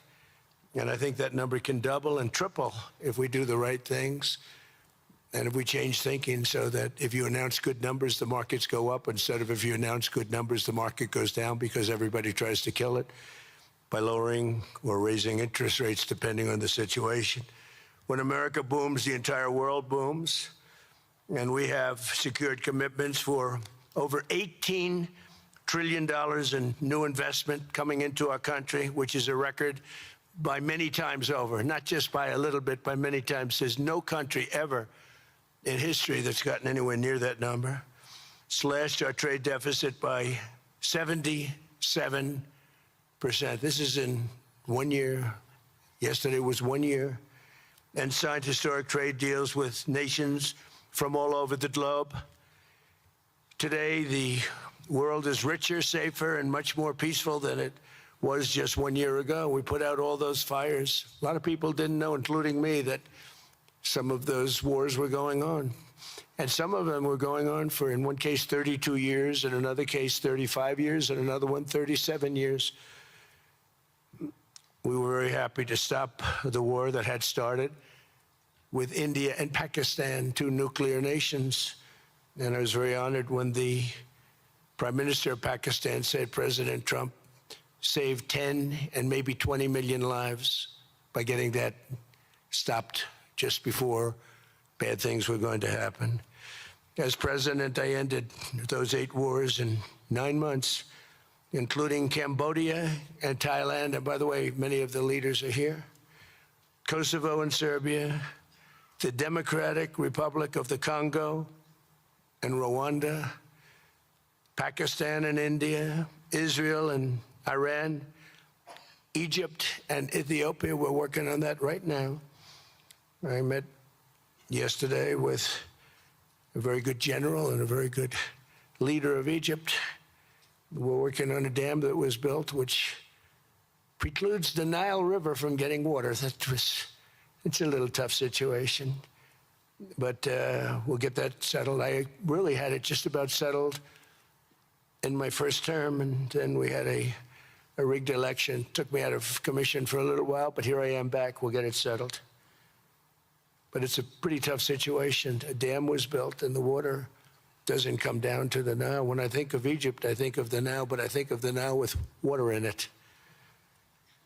Armenia and Azerbaijan, who, I mean, a lot of these leaders have become my friends. They become my friends. They're here. And, of course, the war in Gaza, which is really coming to an end. We have little fires that we'll put out, but they're little. They were giant, massive fires, and now they're down to little fires, and we can put them out very easily. We have 59 countries that are involved in peace in the Middle East. Many of them not in the Middle East. They're near the Middle East, but they're not in the Middle East. And many have said that if Hamas doesn't do what they promised they would do, and I think they probably will, but they were born with rifles in their hands. They were literally born. The first day they had a rifle put into their hands, but they have to give up their weapons. And if they don't do that, it's going to be the end of them. But many countries have told me we want to go in and do it, and they really aren't countries that you traditionally think of as being involved in that. But that's a fire. Hezbollah in Lebanon, we have to do something about that. But these are, I call them remnants. They're small remnants compared to what it was before. It was massive, large, powerful countries fighting each other. In another great victory for the ultimate goal of peace, in June, we obliterated Iran's nuclear enrichment capacity with Operation, we call it Operation Midnight Hammer. It was midnight, it was dark, no moon, and every single one of those bombs from the B-2 bombers hit the air shafts and went deep into the earth and totally obliterated everything that they were doing. They were 2 months away from having a nuclear weapon. We can't let that happen. And Iran does want to talk, and we'll talk. We've also hit ISIS in Syria, and very strongly, as you know. In my first administration, I took out al-Baghdadi, the founder of ISIS, and he was trying to start it up again because due to the tremendous talent of General Raisin Kane, as I call him, he wiped out ISIS in a period of 3 weeks in my first term. You know, we had a great first term, but the second term is, I think, blowing it away, actually. But we took out ISIS, and we had, it was gone, but during the Biden administration, it formed again a little bit. We hit it very hard in Syria. And Syria, by the way, I spoke with the president, is making a lot of progress, tremendous progress, actually. We're very happy about that. We took off all sanctions, which gives them a chance to breathe. And he is working very, very hard, and I think he's going to put it all together. So many things are happening, many good things. Threats to Europe and America, the Middle East, and other places are really calming down. It's a lot different than it was just 1 year ago. Just 1 year ago, the world was actually on fire. A lot of people didn't know it. And in Nigeria, we're annihilating terrorists who are killing Christians. We've hit them very hard. They've killed thousands and thousands of Christians. What's that all about? Much of this unprecedented success is possible because I rebuilt our military in my first term, and now we're making it even stronger. We have a budget of over $1 trillion this year, and next year we're going to $1.5 trillion. Our country's never done better economically. We're taking in numbers that we've never taken in, not only the fact that the investment is at 18 trillion plus, but our jobs numbers, everything is, I think, maybe better than ever before. I think you're going to see some, and a lot of you are investing in our country. I think you're going to be extremely happy with your investments. I think you'll see numbers like you haven't seen before. I also secured commitments from virtually all NATO allies to increase their defense spending to 5% of GDP. Everybody but Spain. I don't know what's happening with Spain. Why would they not do that? They want a free ride, I guess, huh? Every country but Spain increased to 5%. I don't know why. We're going to have to talk to Spain. With America's renewed attention to security of the Western Hemisphere, I've stopped the invasion on our southern border and designated the drug cartels as foreign terrorist organizations. And you probably saw that we've virtually stopped almost 100% all drugs coming in by water. And now we're going to stop them on land. The land is easy. The water is tough. But that's down now. I heard it just last night. It was 97. Now it's 98.1%. And we're trying to figure out who are the 2% that are willing to get onto those boats. I don't think they watch television or the news. but we've taken out almost 100% of all of the drugs coming into the United States by water. And now we'll, I think, very easily stop them on land. That's the easy part. We wanted to wait till the other was taken care of. And earlier this month, thanks to the unrivaled skill, power, and might of the U.S. military, we have the most powerful military in the world by far. We captured the outlaw dictator Nicolas Maduro, and the people of Venezuela are very happy about it. And we're having great relationships with the leaders of, the new leaders of Venezuela. The relationships have been good. We're opening up the country to our giant oil companies, and it's going very well. We've already taken out, think of this, 50 million barrels of oil, and a lot of that's going to go back to Venezuela. They'll do more income with us in a short period of time than they did in years, because as much oil as they have, and they have a lot, just about the most. After us, there's a couple of countries that are in that category, but we have the most, actually, and they're second. Between Venezuela and us, we have 62% of the world's oil, but they have very little production, so they'll have a lot of production. All the oil companies, we had meetings, you probably saw, all the oil companies want to go in. They want to go in immediately. They're already touring the sites. But our military was amazing. That strike was amazing. We had a second wave coming. We didn't need it. They said, no second wave. We don't want a second wave. The first wave was enough. And of course, we're working to end the horrible killing in Ukraine, a war that should never have happened and would have never happened if I were president. That was not going to happen. I used to speak to Vladimir Putin about Ukraine, and it was the apple of his eye, but he would never have ever done it. Said, you can't do that, Vladimir. As part of this historic record of major peace initiatives, today we're announcing more details regarding the Board of Peace, so important. This board has the chance to be one of the most consequential bodies ever created, and it's my enormous honor to serve as its chairman. I was very honored when they asked me to do it. We had an idea to do it, and then they came, they said, you be the chairman. And, but I take it very seriously. We have a great group of people and incredible young people that are leading it from within. It's running beautifully, started already. And every country, just about every country, wants to be a part of it. And we just sent out the letters a couple of days ago, and these are just the countries that are here.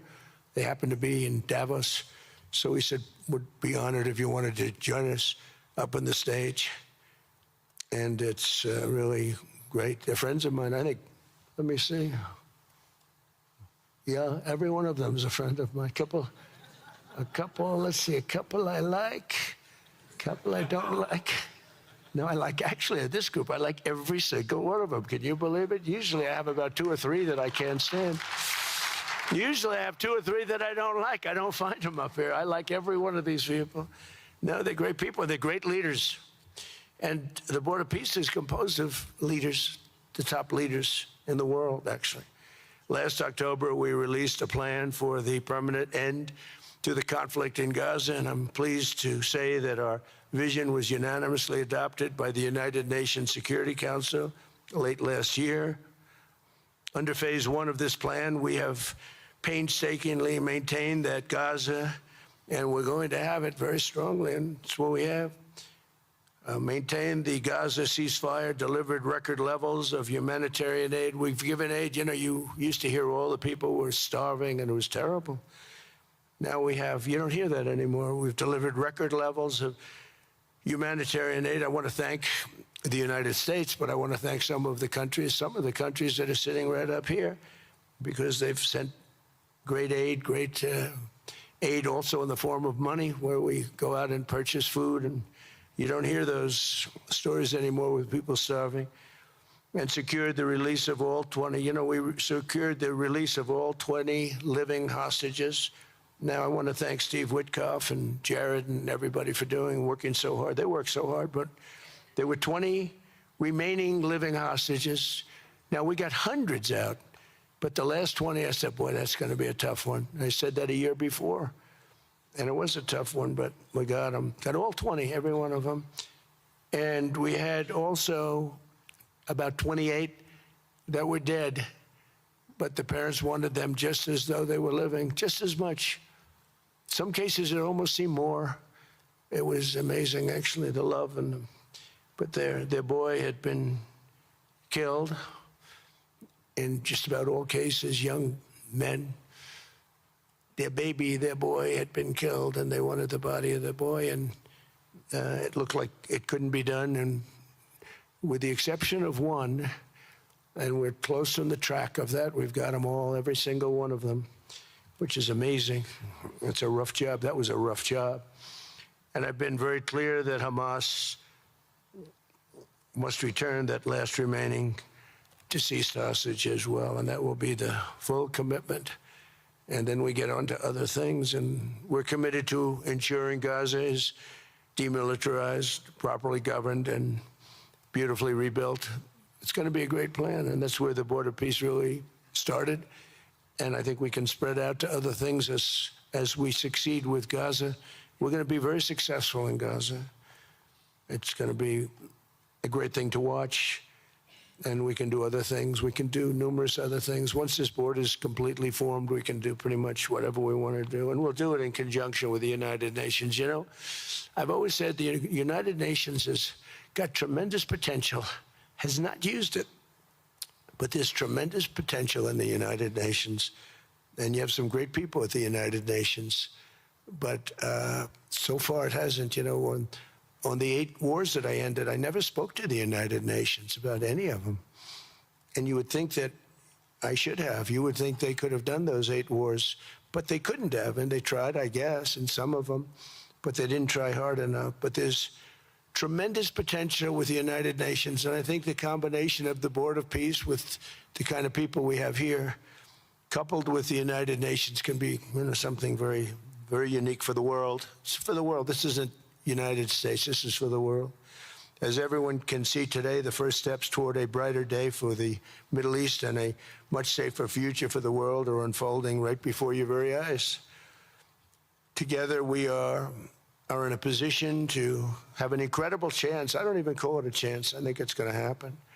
To end decades of suffering, stop generations of hatred and bloodshed, and forge a beautiful, everlasting, and glorious peace for that region and for the whole region of the world, because I'm calling the world a region. The world is a region. We're going to have peace in the world.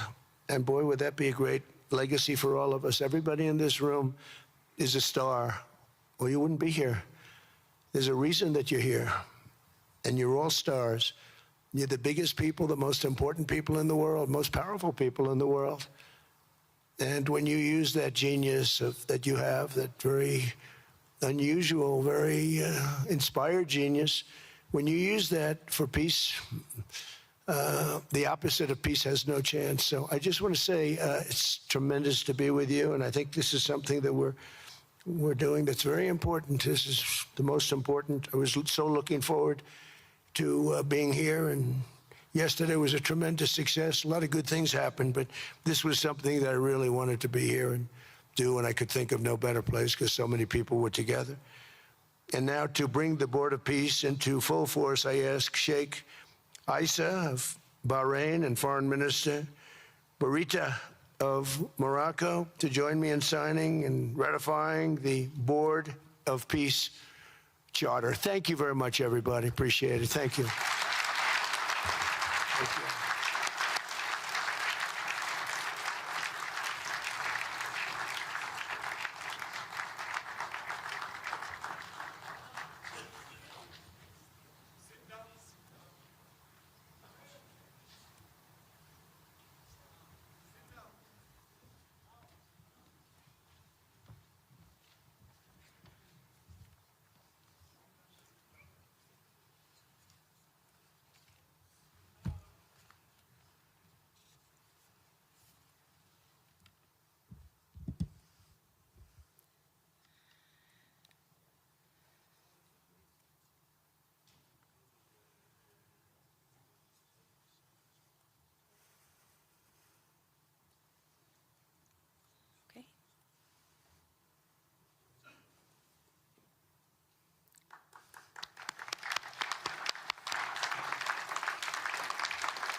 Congratulations, President Trump. The charter is now in full force, and the Board of Peace is now an official international organization.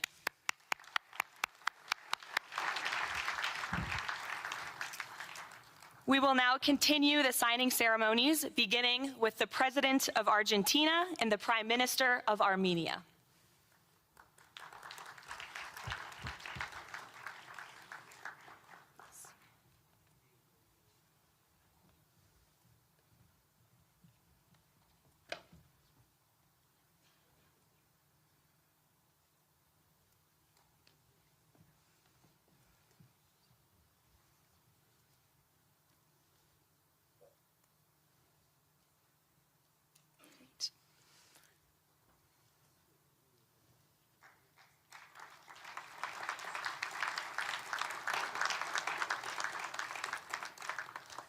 Next up, the President of the Republic of Azerbaijan and the Prime Minister of the Republic of Bulgaria.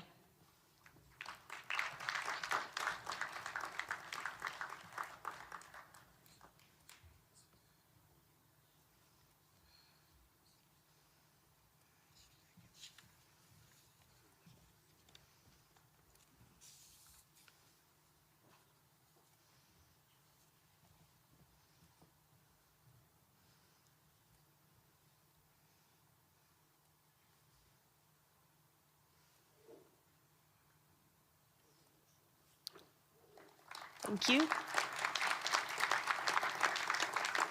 Next, the Prime Minister of Hungary and the President of the Republic of Indonesia.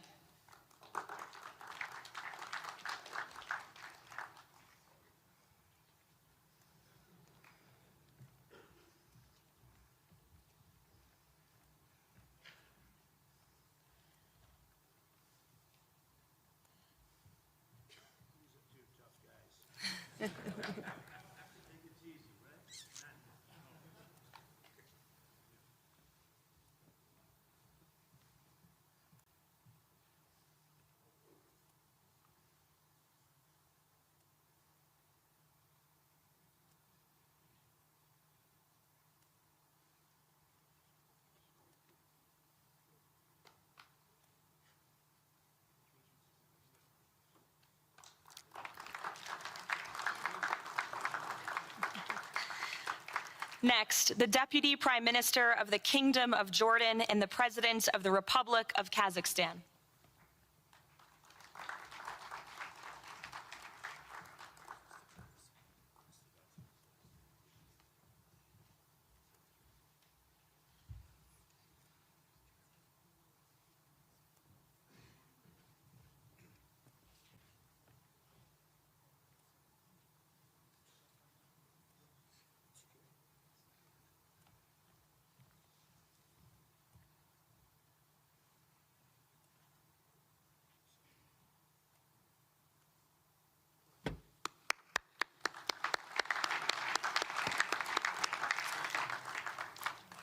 Next, the President of the Republic of Kosovo and the Prime Minister of the Islamic Republic of Pakistan.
That's it.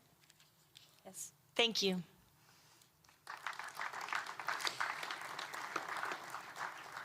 Next, the President of the Republic of Paraguay and the Prime Minister of the State of Qatar.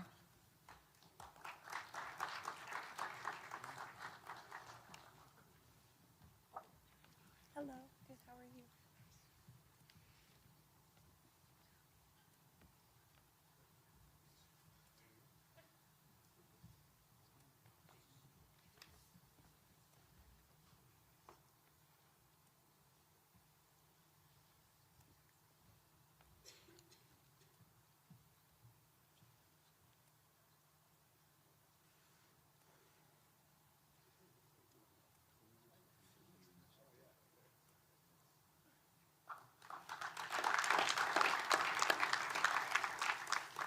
Next, the Minister of Foreign Affairs of the Kingdom of Saudi Arabia and the Minister of Foreign Affairs of the Republic of Turkey.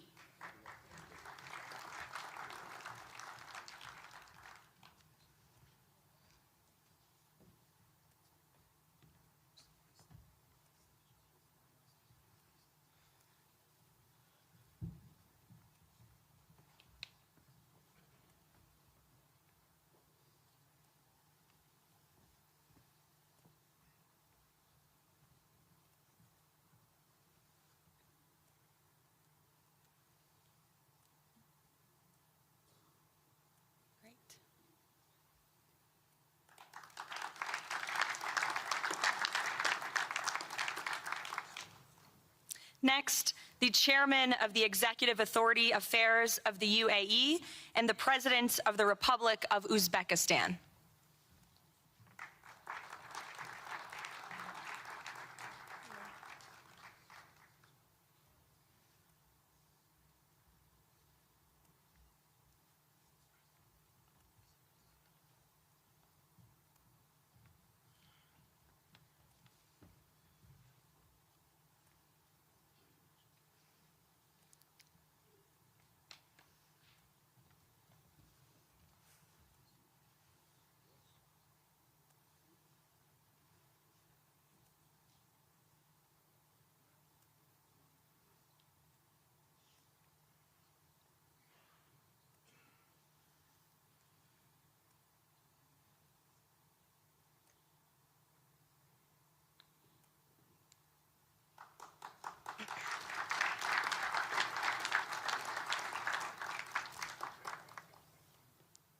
And last but not least, the Prime Minister of Mongolia.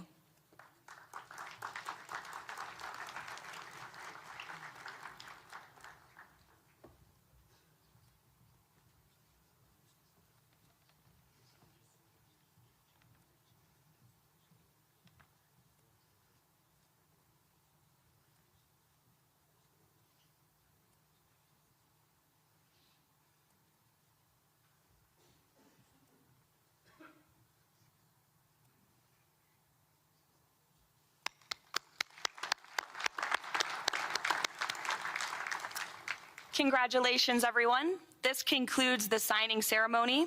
If President Trump and all of the Board of Peace members could please join the President around the table. The President is now going to sign the inaugural resolution that will resolve the Board of Peace's Gaza mandate per the United Nations Security Council Resolution 2803.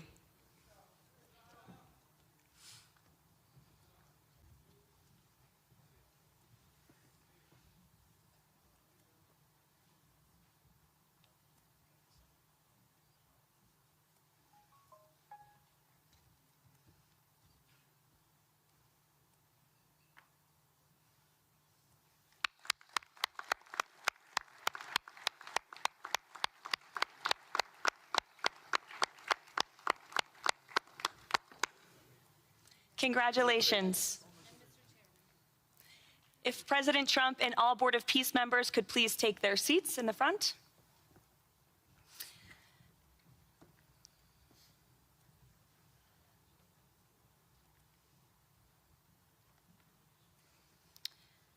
Now it is my honor to introduce the United States Secretary of State Marco Rubio, who will speak about President Trump and his accomplishments. Without further ado, Secretary Rubio.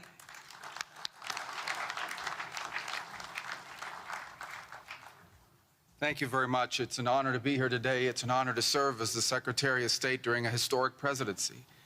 And it's a historic presidency because the President of the United States, Donald J. Trump, is someone who is not limited by what others say is possible or what others say is impossible.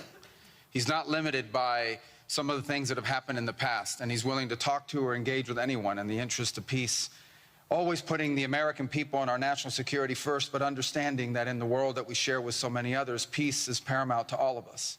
We are here today because of President Trump's vision. If we go back just a few months ago, people thought what was happening in Gaza was impossible to solve. 28 hostages that were dead, others that were still living, all these hostages that were being held. No one thought that that would ever come to a resolution without more fighting and more bloodshed along the way. In fact, frankly, many thought it was intractable. And sadly, many of the institutions that have served us well in many cases for the last 70 years were unable to do anything about it. But President Trump had the vision and the courage to dream the impossible, to believe that it was doable, and to pursue it with all of his heart.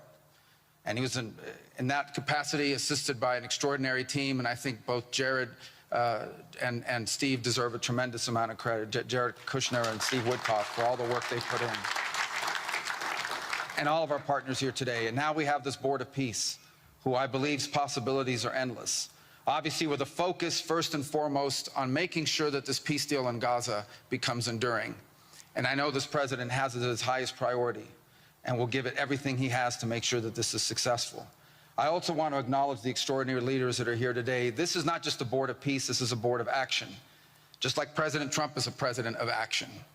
A lot of times people like to give speeches. I've been to many of these forums, and they're not useless, and they're not, they have utility in many cases. But oftentimes in international affairs, we often find ourselves at events where people are reading these scripted statements, these strongly worded letters that they put out, but no action, nothing happens. This is a group of leaders that are about action. And the President of the United States is a president of action, of getting things done. And today is the beginning of that, of a new era and a new stage that we think is so important as a model to the rest of the world of what is possible. And clearly the focus is right now on Gaza and making sure that the plan that's about to be presented to you here today, this vision for the future of Gaza, this vision for the future of the region, is not just possible and promising.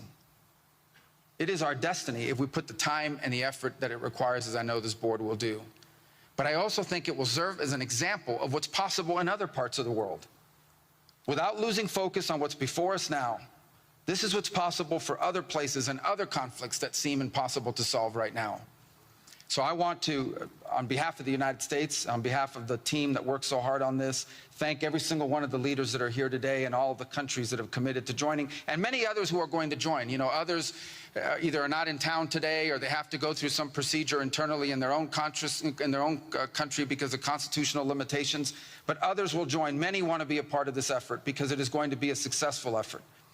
And you see it reflected here today among countries of different backgrounds from different parts of the world, majority Christian some, majority Muslim others, who've come together. In fact, former adversaries who have joined here as part of this Board of Peace. And all was possible, and I want to acknowledge this again, because of the vision and the drive of the President of the United States. So thank you all for joining us here today. We appreciate it very much.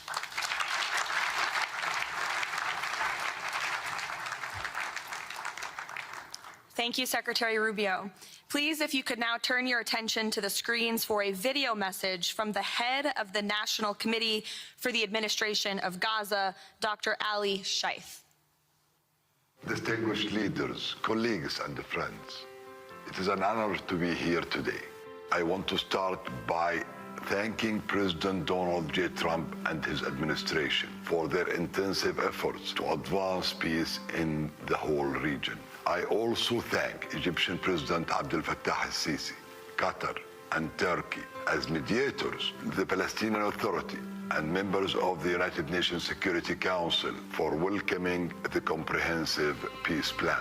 These efforts created the opportunity for a new future in Gaza Strip.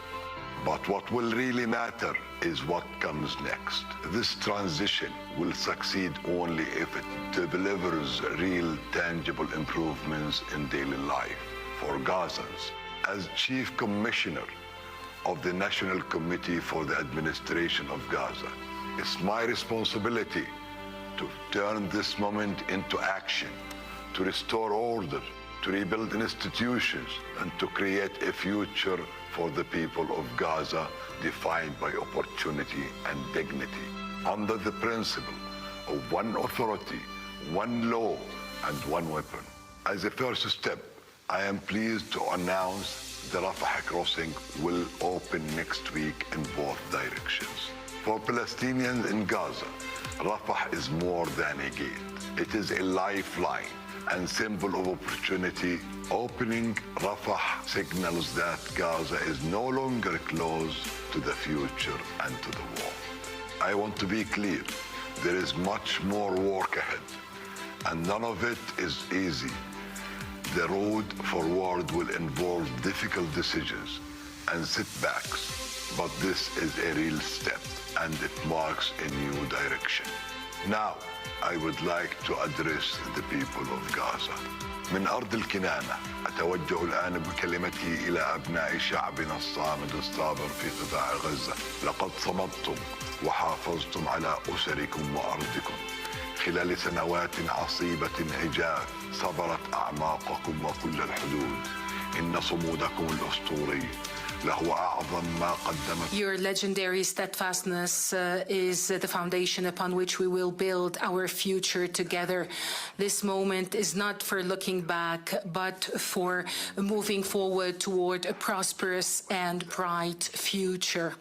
A future where our children grow up without fear or anxiety, where work is rewarded, schools are opened, and daily life regains its stability and security. The coming stage requires the concerted efforts of everyone, but you will not face it alone. Your voices have weight, your actions have impact, and your commitment to peace and the rebuilding of your communities will define the futures of the new Gaza Strip. Step by step, with discipline and determination, we will build a capable Gaza, capable of self-reliance, and we will build it into a center for freedom, opportunity, and peace. اليوم أسأل الأسرة الدولية ليس فقط أن تدعم هذه أسأل By our actions, hold us to clear standards and stand with the people of Gaza as we take this responsibility for our future. Thank you, ladies and gentlemen.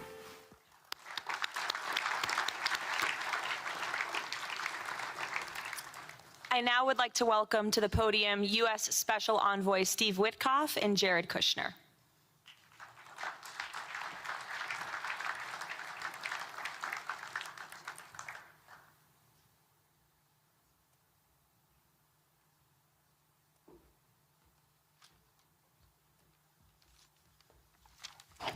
Thank you, everyone, and welcome here. This is really my honor to be up here speaking. I remember when the president asked Jared, and of course our great Secretary of State, to work on something that the world thought was impossible and unattainable. But the president, on this peace deal for Gaza, as on all other deals we work on his behalf, said we had to try. And of course we were inspired by that. We have achieved a peace deal in Gaza. We have brought the hostages home, all of the bodies except for one, and we will bring that body home too. And maybe most importantly, we have created a sense of hope for what the future can bring in Gaza and all other places where the Board of Peace will operate. And I am so honored, Mr. President, to have worked on this on your behalf. I'd like to thank some people here who are here with us tonight who have done so much, done indispensable work to bring this deal together.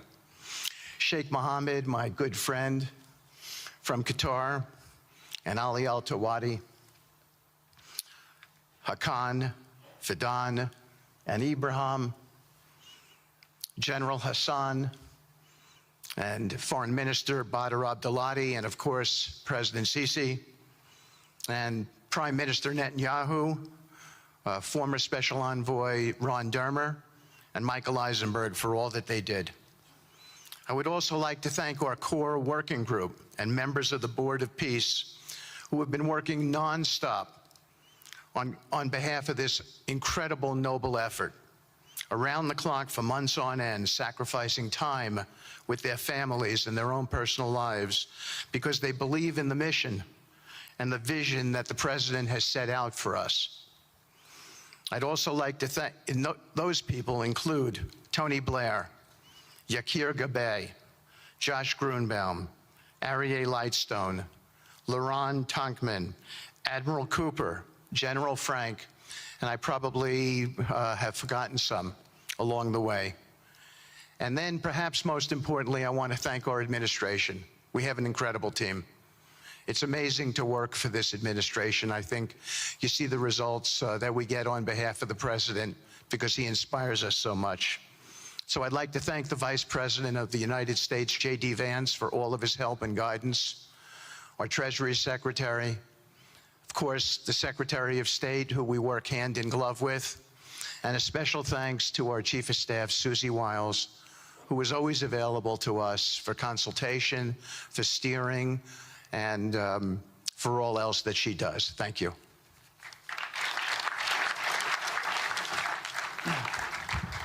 Thank you, Steve. And I have to say, one of the great honors for me of being able to work on this has been working with Steve, who really is as brilliant as he is. His heart is tremendous. It's a lot of fun to be with. And even in some of these, very difficult moments where we didn't think things were happening, working together really was an amazing treat. I'm going to go now today just through a couple quick slides just to show you the progress that's been made in the last couple months. It was just over 100 days ago that we got the final deal done, and everyone was celebrating and joyous about the hostages coming home and the end to this long war that nobody thought was possible. And Steve and I were panicking, saying, what do we do next? How do you implement peace? And as you guys know, peace is a different deal than a business deal because you're changing a mindset. And in Israel, there was 2 years of very intense war. For the people in Gaza, there was more than just 2 years of war. They had 20 years of hopelessness being ruled by a terrorist organization. For the people in the Middle East, their hearts were pulled by this.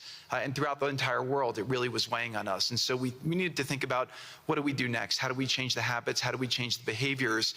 And we really got to work right away. And the team that Steve thanked, including the White House team and the team, the volunteers, it's really been an incredible effort, very entrepreneurial.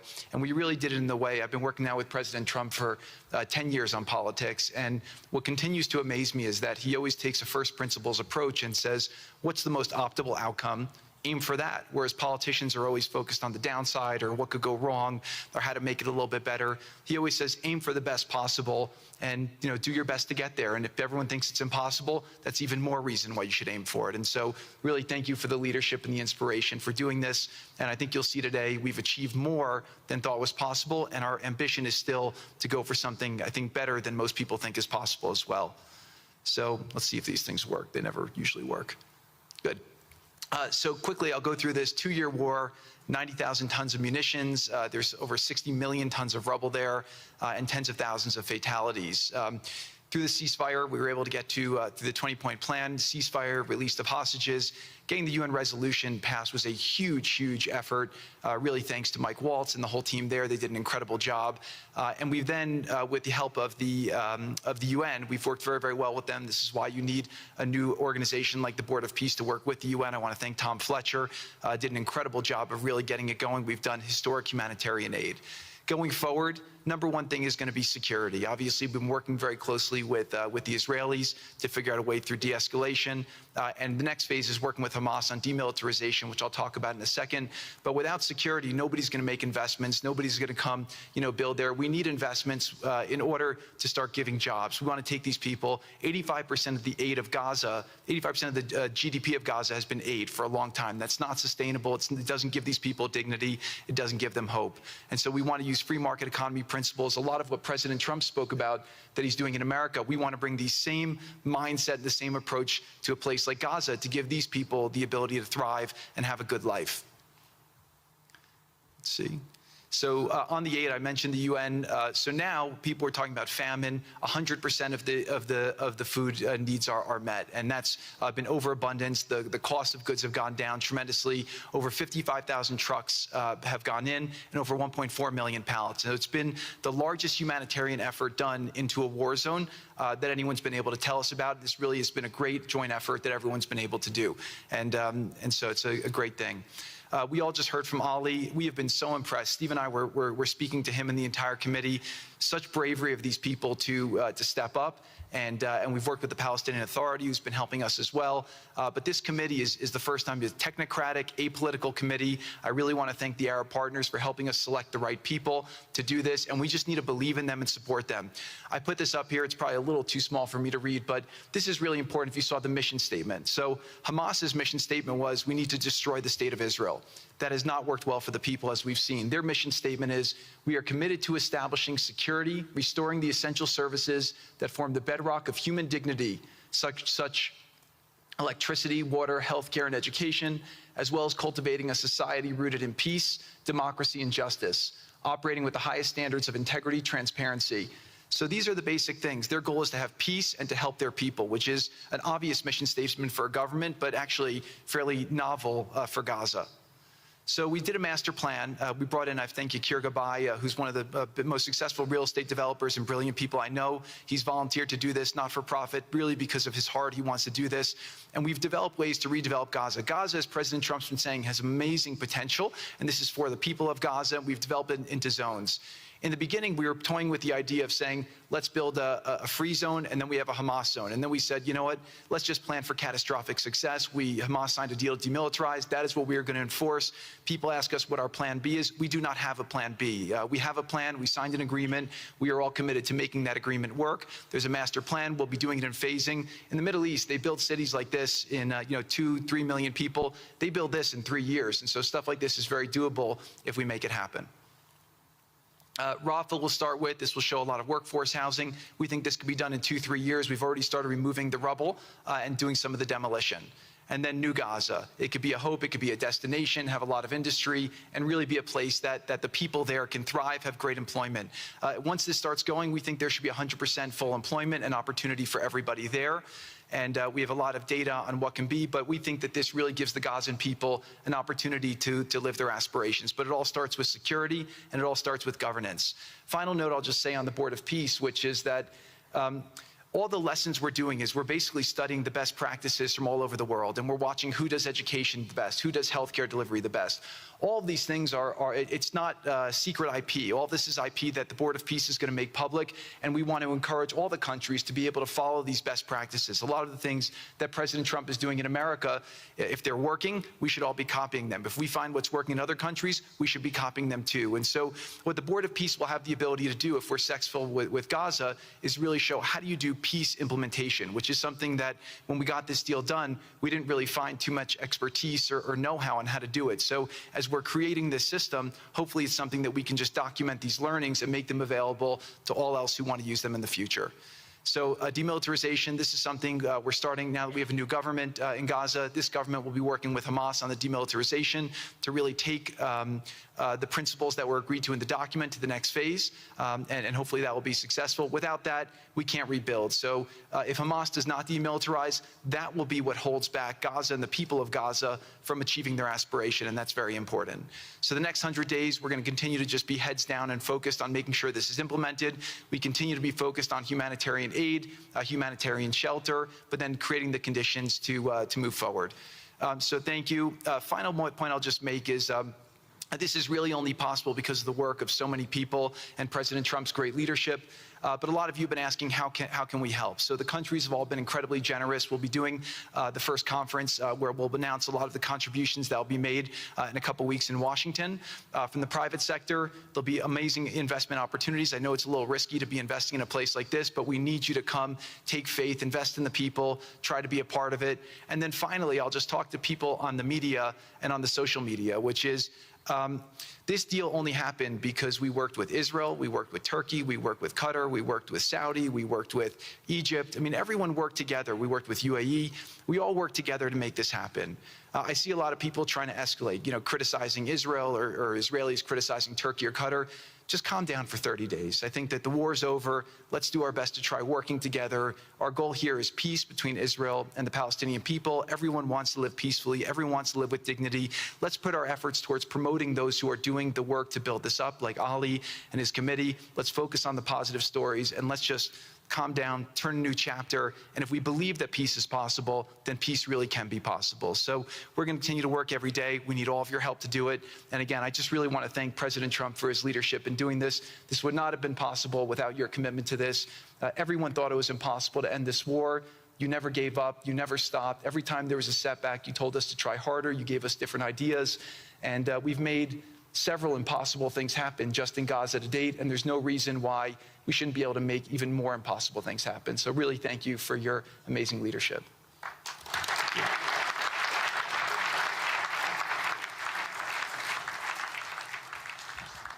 Thank you, Jared and Steve. Now I would like to introduce and welcome to the podium the High Representative for Gaza, Nikolay Mladenov.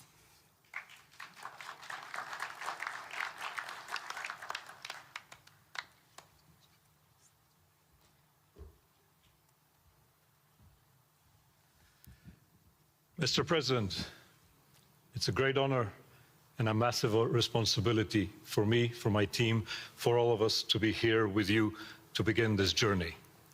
Who would have thought 2 years ago that we will be sitting here with this group of countries, with this leadership, giving the people of Gaza a new chance? Who would have thought that last Friday I would be sitting, Mr. President, in Cairo with an amazing group of Palestinian technocrats, people who you don't see on the news, people who are not media personalities, but who are experts, who are committed to giving their people a chance in life. And this is what this is all about. For too long, Gazans, Palestinians, and Israelis have lived with conflict, with death, with destruction. Now, the page turns. And whether the page turns successfully really depends on all of us. We have the ingredients for it. We have the leadership of the United States and President Trump. We have a great group of countries joining the Board of Peace and more to come. We have a fantastic Palestinian team on the ground, and we must make it work. Our partnerships are there, our plans are in place, and we need your support. And finally, I look to all of you who are in this room and who are watching this meeting from their screens at home or in their offices. Please put away your talking points for a minute. Please put away your fears. Please put away your concerns. Please stop listening to the rumors and to the gossip. Focus on what we have to do today, because the future of 2 million Palestinians is at stake, and if we give them a chance, we will do more than that. We will create opportunities for 1 billion people who live in the Middle East and beyond, and who are responsible, also who want to see transformation and a chance in life for the future. So please join us on this journey, join the Board of Peace, and join us in supporting this excellent initiative. And thank you again, President Trump and the United States, for taking this decisive leadership forward.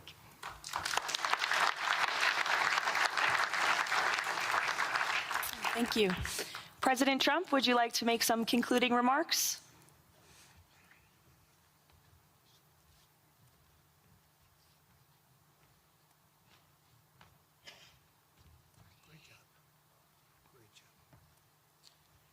Well, I just want to tell you it's all happening.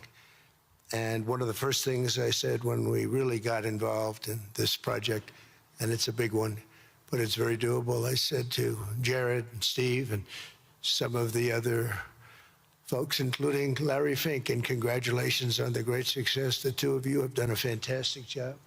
This is bigger and better than ever.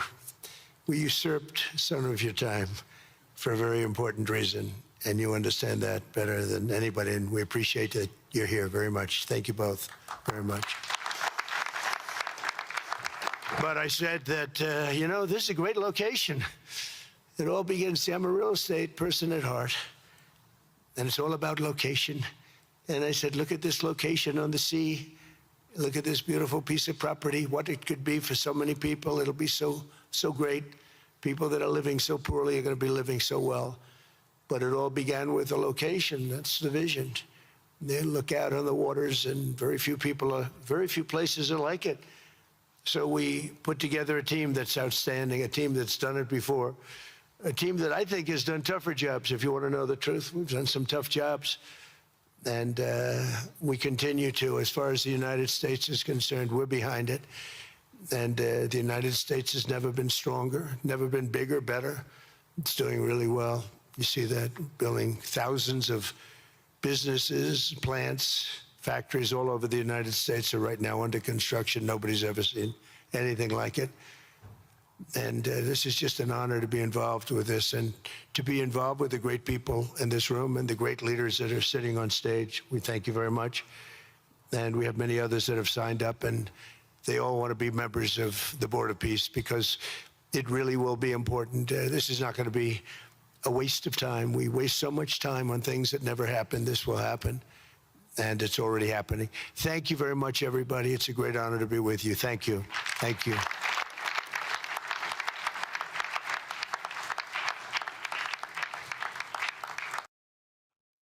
Well, thank you guys for joining me. Let me show you what innocent people look like according to Roberto and anybody else on the chat that is against ICE agents. I want you to pay attention to this video here. You may have seen this already, but I want you to pay attention to it because a lot of people that keep saying, oh, the ICE agent could have moved out of the way and not shot that innocent person. First of all, I want to say I am very grateful, very thankful uh, to Mr. President Trump. He's come a long way in his life. He is truly the best president in American history, period, hands down. Whether you like the way he talks and weaves around and, as you call it, rumbles or whatever, no president has shown so much action, stamina, and results. Everybody that hates Trump wants to hold him accountable 100%. Nobody in the history of this country, no president has ever been held to 100% accuracy or, you know, what's the word in English? Productivity, fulfilling, promises made, promises kept. Nobody's been held to the 100%, level that they hold to President Trump. And I'm going to tell you something. If you disagree with ICE, you should also disagree with illegal immigration. Pay attention to this clip and see what happens when somebody tries to run somebody over and they don't stop, when the police don't shoot, even if the car is not even hitting anybody. Watch what happens and why the ICE agent was justified. Car. I'll turn off the car. No. Get out of the car. Yeah. Get out of the way. Look at that. Get Nobody's out of the car. shooting. Get out of the car. Get out of the car. Now. No shooting. This is what happens. Get No out of shooting. the car. There's no police in the way. That doesn't matter.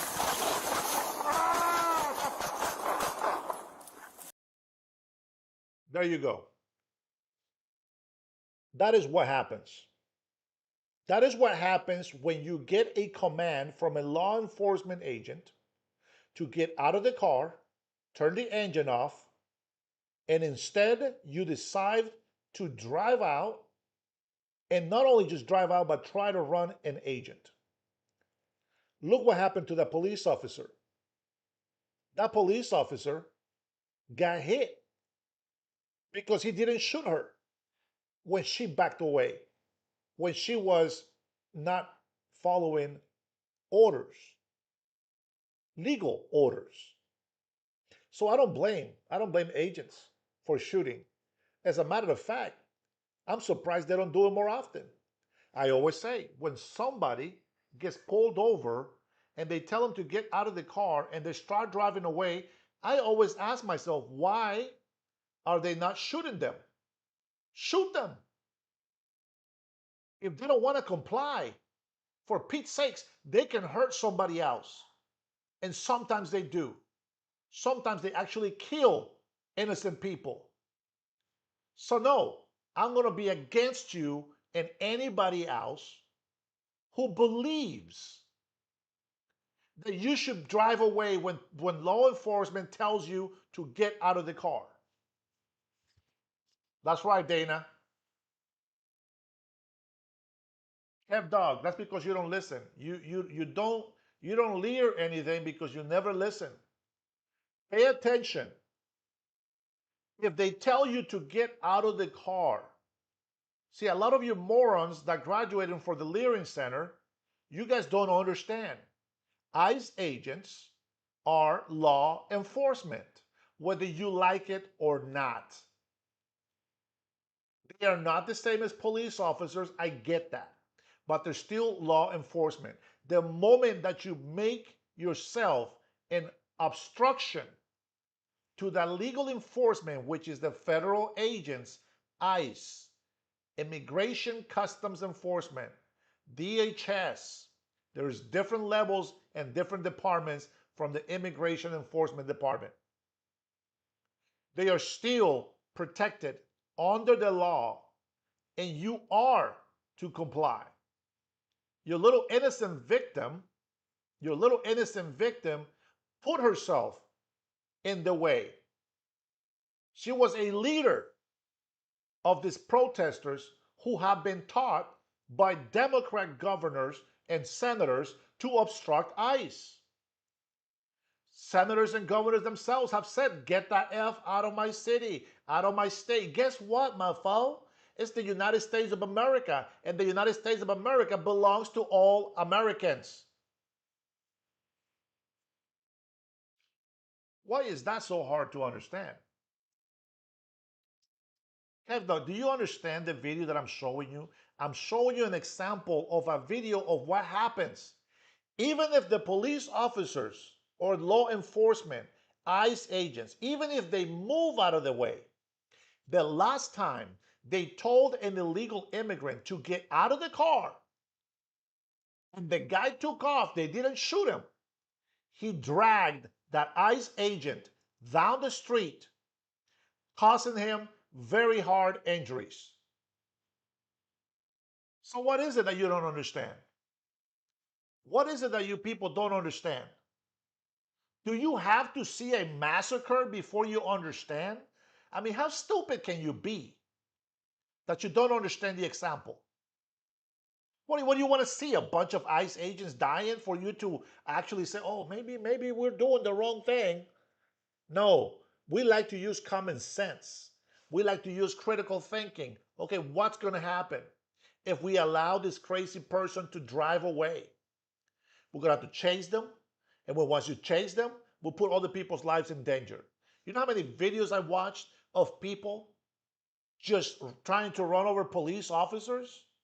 And they end up killing somebody down the street, down the freeway, on the road, anywhere. If they don't want to listen and obey the commands of the law enforcement agents, they are putting themselves in harm's way. And guess what? The message is not, oh my God, they killed an innocent person. No, the message is comply, follow the law. Don't block ICE agents. Don't impede, don't interfere. That's the message. Get the hell out of the way. But the Democrats don't do that. The Democrats, the leaders I'm talking about, tell their people that it's okay to do what they're doing when the law clearly says it's not. So what I want to see mayors go to jail. I want to see governors go to jail for obstructing ICE agents, federal agents who are enforcing the law of the land. I want to see them go to jail for not cooperating, for protecting not just illegal immigrants, but criminal illegal aliens. What's going on, Minute? Very simple. You play stupid games, there you have it. Shots fired! You're hit! Show your hands! Give me Metro, she struck me. Shots fired. Show your...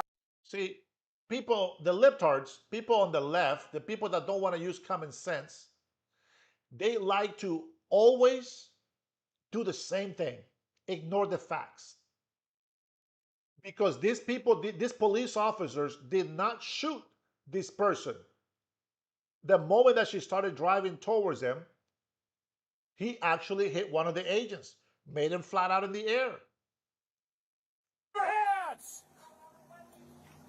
Show your hands! Back up! No, back up! Show me your hands! I'm going to show you another angle.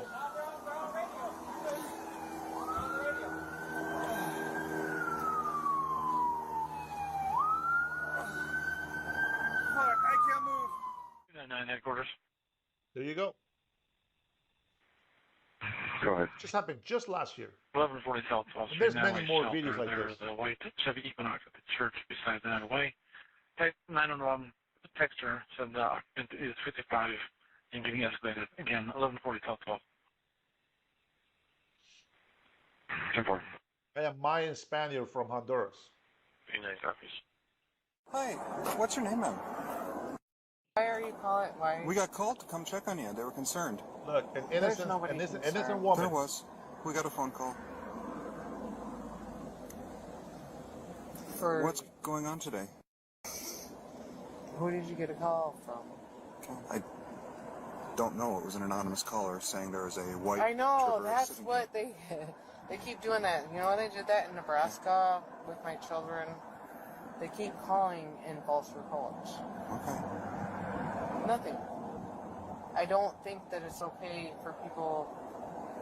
I can't help it that people call, and it's my job to come respond when we have a call in, to come check on people. Exactly, HRB. Now, my concern is coming You out know, of my everybody, concern. Your concern is you know everybody that My I'm dealing with. concern is that the car smells heavily of marijuana. What did you say? Hold on, I'm misunderstanding your comment. This is like protesting like a meth house? Drug raid operation? Does that make sense? Your comment doesn't make sense. I thought I read it right. Mayan Spaniard. That's right. If you guys are gonna ask stupid questions and then just laugh at my answer, screw you. Get the hell out of my chat, bro, if you're not serious about your questions.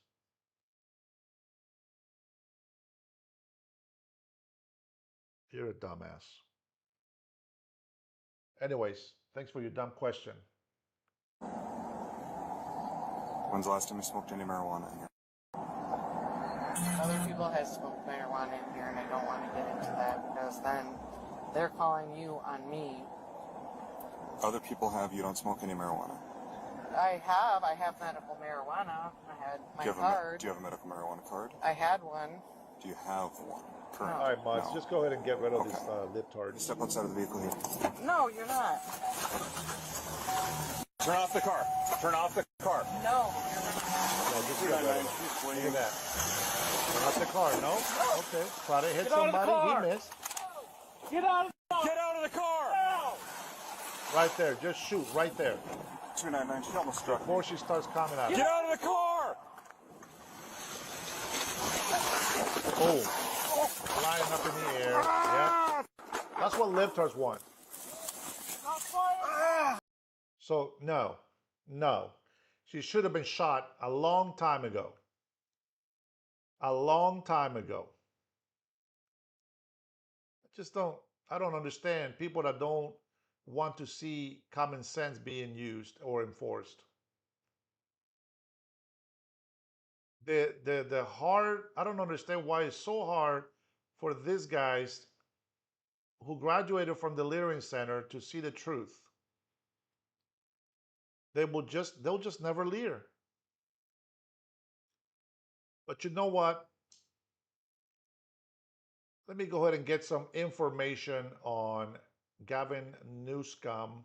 Let's see. Let's see what he says. I'm sure you guys already heard this before.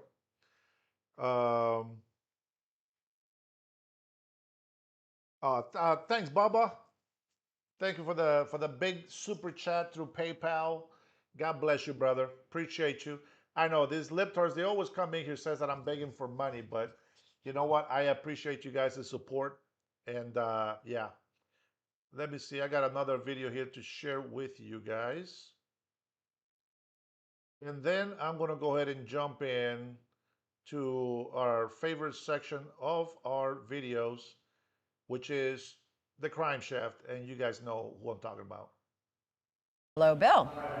Sandra, good morning to you. There were 207 House Democrats who voted against this DHS funding bill last night. They were largely upset about the fact that the bill didn't rein in ICE or defund the agency as they had demanded. But keep in mind, DHS isn't just ICE, it's FEMA and TSA, so it was crucial to get this passed. This is a list of the 7 House Democrats who crossed party lines and voted with Republicans to get this bill passed. The only Republican no vote was Congressman Thomas Massie. The bill now heads to the Senate next week, and we caught up with some of the members after the vote yesterday. If I were a member of the United States Senate, I would not vote for funding this ICE.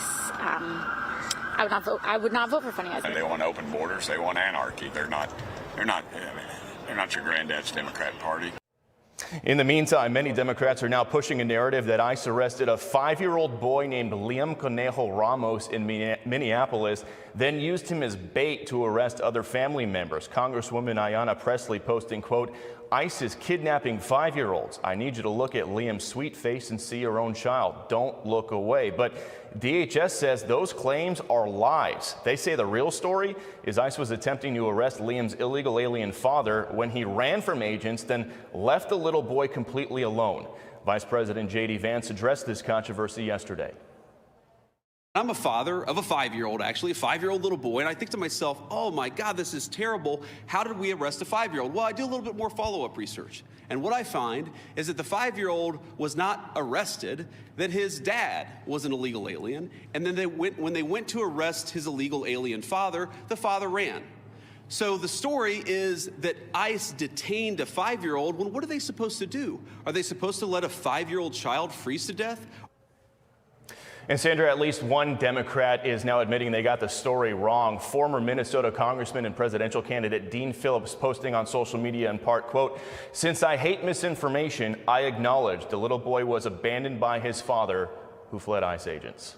Send it back to you. Got it. Bill Malugin on the Hill for us. Thank you. So let's get a taste of things. Shannon Bream, anchor of Fox News Sunday. Shannon, good morning to you. I want to get to a couple of the topics, but just on immigration. It's not going away. The vice president there yesterday, the story of this 5-year-old. How's that playing in Washington, all of this, Shannon? Yeah, so that, lands all that information. At the same time, the Senate's now got to decide on these House votes that were sent over, and Bill did a great job breaking down, the crossovers and what happened there. We hear from Senator Tim Kaine this morning, and he says we are not voting on these bills. We should not vote on these bills unless we amend them. He's got serious issues. So all of this ICE stuff, immigration, DHS could, factor into the fact that this weather is going to make it difficult for senators to get back here. The Senate doesn't have proxy voting. They've got to actually get here to vote on these funding bills. So now Kane's saying, unless we get amendments, we may not move this thing forward. Democrats do have some power to stop this thing. All right, Shannon, I want to ask you about this war of words between the California governor, Gavin Newsom, and President Trump. President Trump has been slamming, Gavin Newsom as a lame duck governor of a failing state. Gavin Newsom's fired right back at him. And it's all happening on the world stage. And even some, unexpectedly, are coming to the defense of President Trump on this. Here's Stephen A. Smith slamming Newsom. Listen. Say whatever you want here. As a governor from the opposite side of the aisle of a state in the United States on American soil, fine. But I'm one of those people, when we go somewhere else, it's America first. Our problems, are our problems. But we ain't taking dirty laundry outside. Yeah, maybe the global stage isn't the right place to have this war of words. Yeah, and we used to have this, that critique stops at the water's edge, that, when you're overseas, you're not taking shots at the current administration or U.S. policy. But I just don't know that these two can resist going after each other, whatever the stage is. Mark Halperin had very interesting reporting, too. He said, according to him, they actually had this nice little chit-chat backstage and were kind of, teasing each other and that kind of thing. And then the president said something like, "We're good, Gavin." So it works for both of them, I think, to be foils for each other. It's very much, setting up this 2028 potential bid for Gavin Newsom. And there are plenty of Republicans out there saying, we don't mind him elevating and welcome, Coyotes. And having a high profile in these fights with the president, because they think he's a weak contender and his record is bad and they want to campaign against him. I picked up on what Halperin was reporting too, and you wonder how much of this is performative. You know, Trump went into Davos. Works for both of them. Yeah, it does. And Trump went into Davos and dominated, and Newsom, you know, fought for the oxygen that he received as well. David Axelrod had an interesting comment, however. You know, he observes this from the Democratic perspective. He says Newsom's whip smart, charismatic. His critiques of Trump are right, but this, why can't people just be as courageous as me? That routine is tedious. Haven't we seen enough self-puffery in our leaders? I didn't see that one coming, Shannon. Did you? Well, I wouldn't have, but listen, this is a very frustrated party that does not want to make mistakes, repeat mistakes that cost them a potential real run at the White House in 2028. So I think that they're going to be a lot more open to critiquing their own from the inside so they end up with what they believe is the strongest possible candidate for 28. With that in mind, I mean, Gavin Newsom's got some weak spots, and Democrats haven't been afraid to point them out. Shannon, so good to see you on this Friday morning. We'll see you this weekend. Hey, everyone. The storm and All right. If you guys haven't signed up to my Facebook page, it's because it's not for everybody to sign up. But I do have a video that I want to play here from your favorite. It doesn't matter who has guns. Across the frozen plains of Minnesota, the migration continues. Federal predators move with quiet precision, unfazed by the shrieks of nearby warning calls. But this species does not remain confined to one habitat. As temperatures drop, operations expand east, new territory, same instinct, now probing the rocky edges of Maine. On the perimeter, agitated Karens vocalize loudly, signaling distress and false dominance. Their calls echo but carry little consequence. Within moments, targets scatter. Some are captured. Others cling to chaos as anchor babies weep and the reality of enforcement settles in. This is not a spectacle. It is a pattern. And tonight, the hunt continues. Stop! Stop!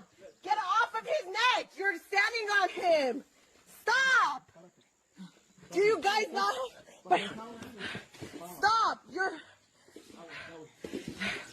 You guys, what is your ID? What is your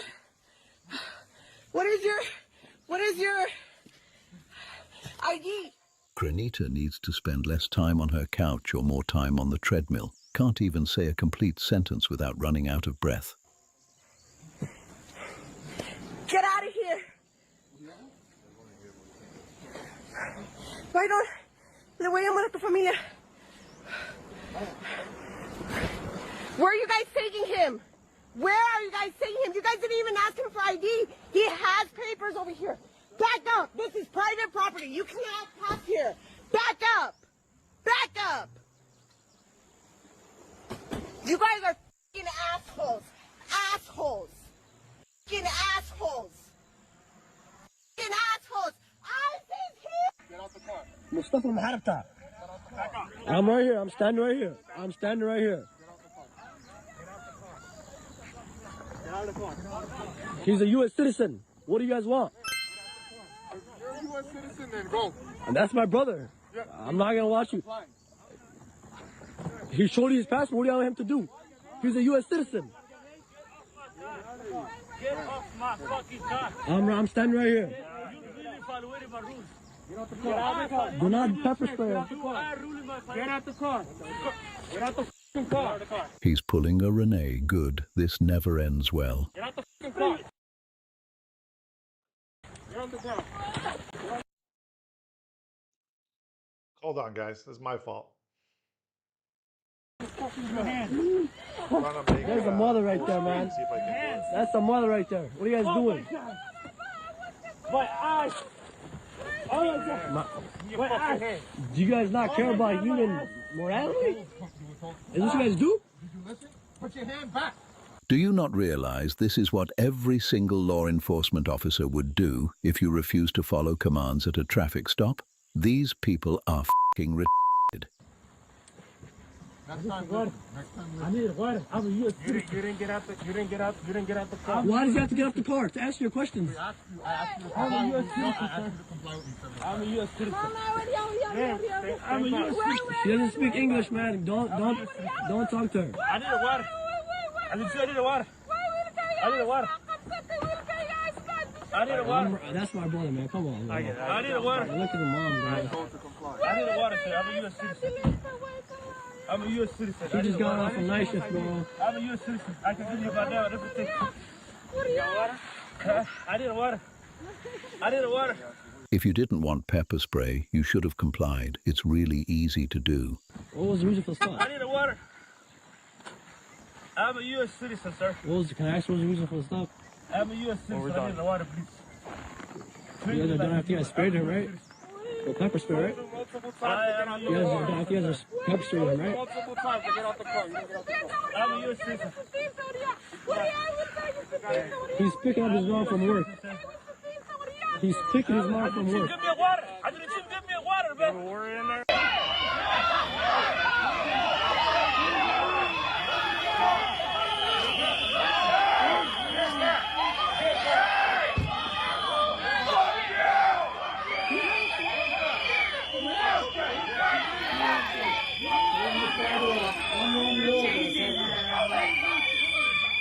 It's reported that the two suspects are 15 and 16 years old and make some very poor decisions that lead to tasers being deployed. We don't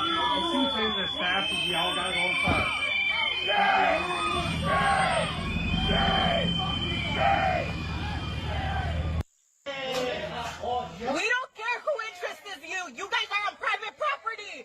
Private property. You can't break the law. It doesn't matter who has guns. You think you have bigger balls because you have guns? Someone needs to get this Karenita. I don't even know what she's trying to say. Coward.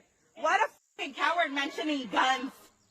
Jesus hates you. God hates you. We all hate you. Your family hates you. Most leftists are atheist, godless people. Your children would be better if you were dead. We have guns. That's right.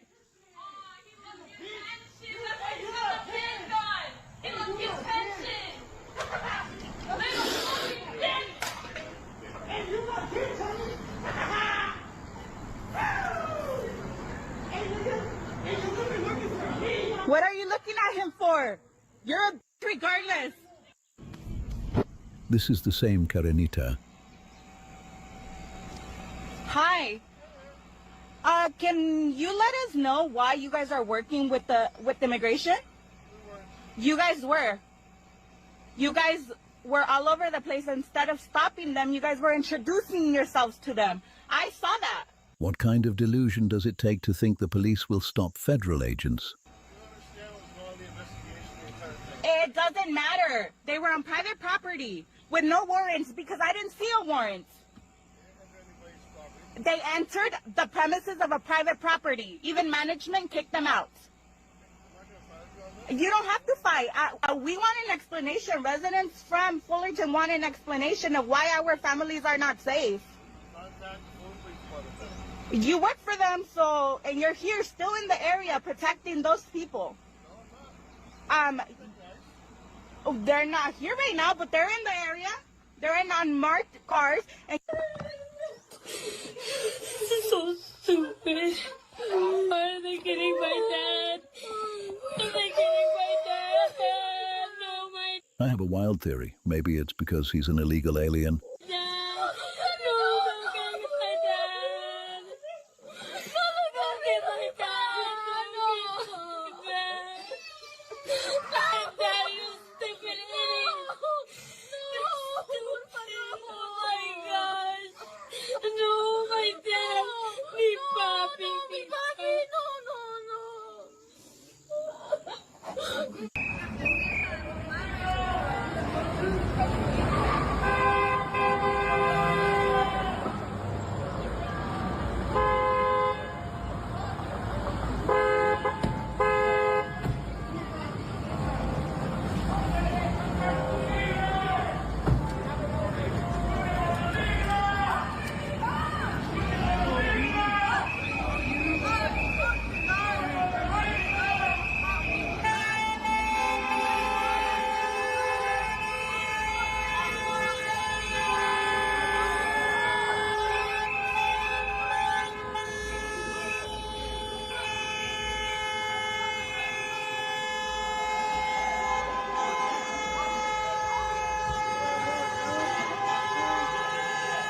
Looks like LA and smells like so yeah, must be LA.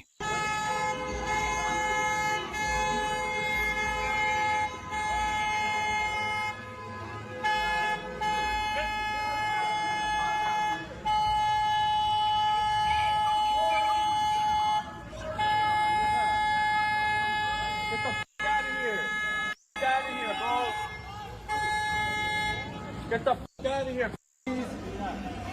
All you pussies, get the f out of here. Get the f out of here. You guys are all little. The agents are actually very brave for going into cities full of mentally unstable criminals and doing the job most are too afraid to do. You guys are all little.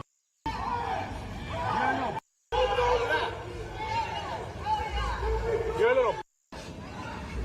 You're a little dog. You ain't doing shit for this country, bro. You're just f***ing it up. You guys ain't doing shit for this country. Sit the f*** down. You guys are f***ing. Get the f*** out of here. Get the f*** out of here. You guys need to get the f*** out of here. Get the f*** out of here. Please, all you motherfuckers, shut the f*** out. Get the f*** out of here. You guys better get the f*** out of here. Get the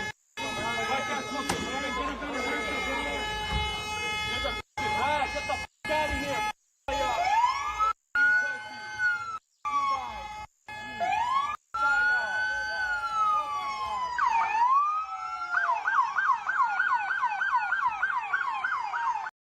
I'm gonna tell you something.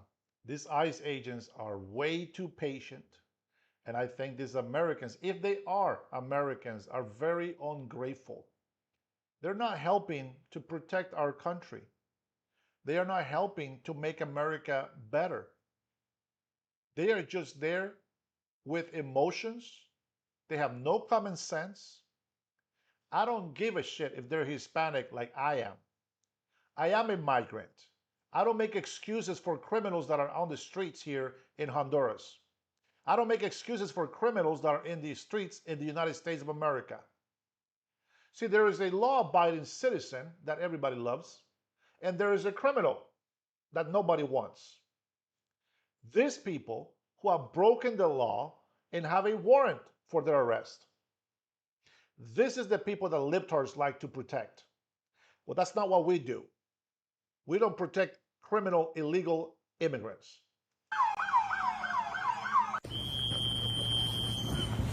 The Nazis are here! The Nazis are here! Let's make it clear. If they are illegal, period, you dumb ass. If they are illegal, they don't belong in the United States of America. So shut the hell up if you don't know the immigration laws in the USA.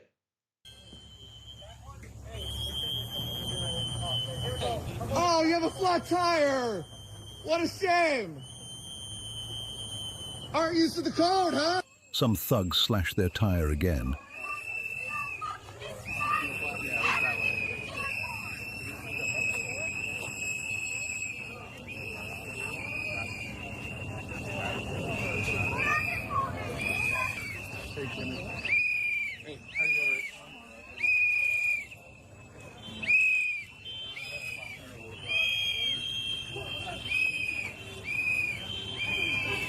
Nazi! Did they wipe your ass too?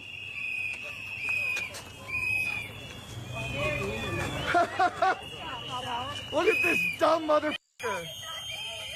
Nazi!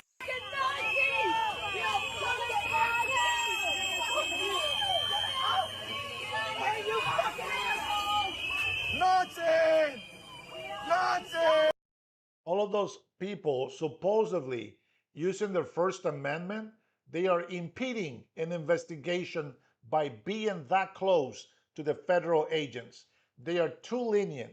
You tell me another innocent person got killed by ICE? Guess what? Tell them to get the hell off the streets and stop blocking ICE and keep themselves safe so they can be with their family. Why don't you do that and give them actual good advice instead of being a dumbass and tell them to keep breaking the law and putting themselves in harm's way?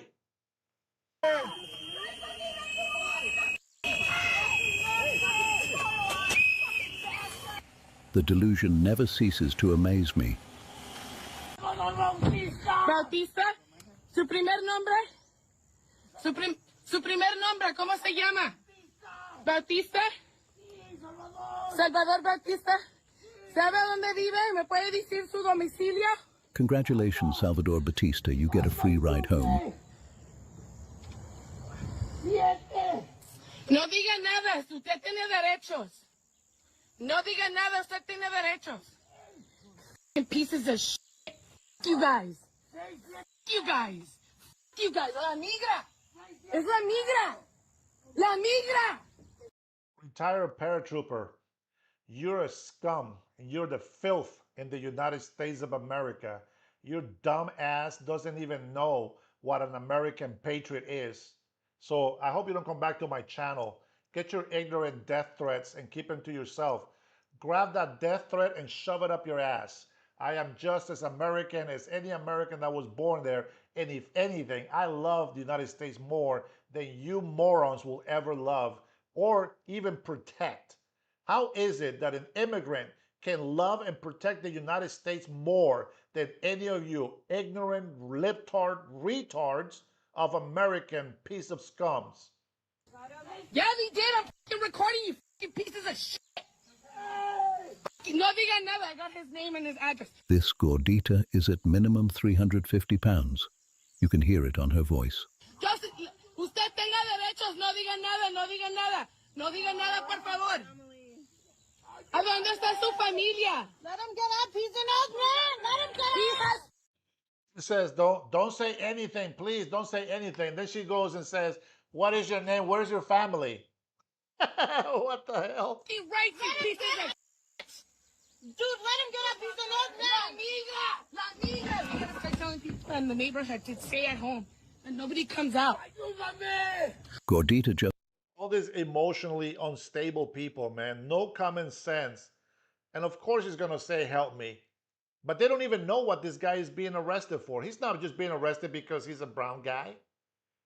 They're there after a specific person. And anybody that comes in there and become obstruction or impede can be arrested. And if they are found after they're being held that they are illegal, they will deport their ass, even if they don't have a bad criminal record. It's confirmed this neighborhood is flooded full of illegals. I'll help you get over. I'm trying to push him. You're impeding right now. No, I'm not impeding. I have rights. I have rights. Let him get up and walk. He does want to get up. As he falls down on purpose to resist arrest even further. Levántate. Ya déjate, tenemos tu nombre y tu domicilio. Está llamando mi pastor. That animal in. Right here, like they just had. ¿A dónde está su carro? ¿Me puede dar el número de su patrón?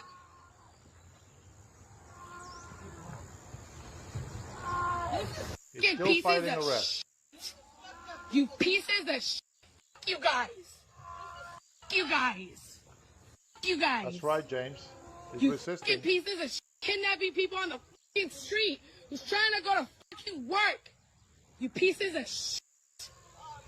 You guys. That is exactly the kind of libtards that come into my channel. They come in here and they think that they know who they're protecting. They think that they are righteous about their anger against ICE agents. But they're not. These people have broken the law. See, you can't tell me shit about illegal immigrants. You can't tell me shit about migration because I am a migrant. And whether you like it or not, whether you're jealous and envious, you're a piece of scum. That's what I'm going to call you. I'm trying to hold my words not to curse you too much. Okay? Because your ignorance, it's destroying our country. Just because I'm a naturalized American citizen, it doesn't mean that I'm going to go ahead and break the law to allow illegal immigrants to continue to break the law. That's not why I said yes to becoming an American citizen. And if you didn't love and respect it or wanted to protect this country, you should have never become an American citizen yourself. And if you still think that it's okay for you to protect criminals, guess what? Your ass should be in jail. Why don't you trade places? Give them your citizenship and allow them to be here while you go live in their country. How about that? How about you do that? Would love to see that. I would love to see that. You guys are a bunch of idiots, man. Not you subscribers, not you my patrons. You know who I'm talking about. You know who I'm talking about. These guys are so ungrateful. You know, I always ask Americans, do you know what the oath is that we have to make to become an American citizen in this country? Do you realize that before we become an American citizen, we have to make an oath? That is to protect this country. That is to abide by the law of this country. I don't understand why is it so hard for people to understand that. I really don't know why it's so hard. But you know what? I'm glad that I am a migrant. I'm glad that I actually follow the law because I found that by respecting the law, by following the law, everything works out. And nobody can tell me anything. I mean, the libtards in here that are jealous that I am an American citizen, they can say all the negative things about me, but I know who I am. I know what I stand for. And I know that I love people. I have helped thousands of people in my lifetime. Thousands, if not hundreds of thousands. Who have you helped in your lifetime in this country besides criminal illegal immigrants? You guys don't get it. You guys don't get it.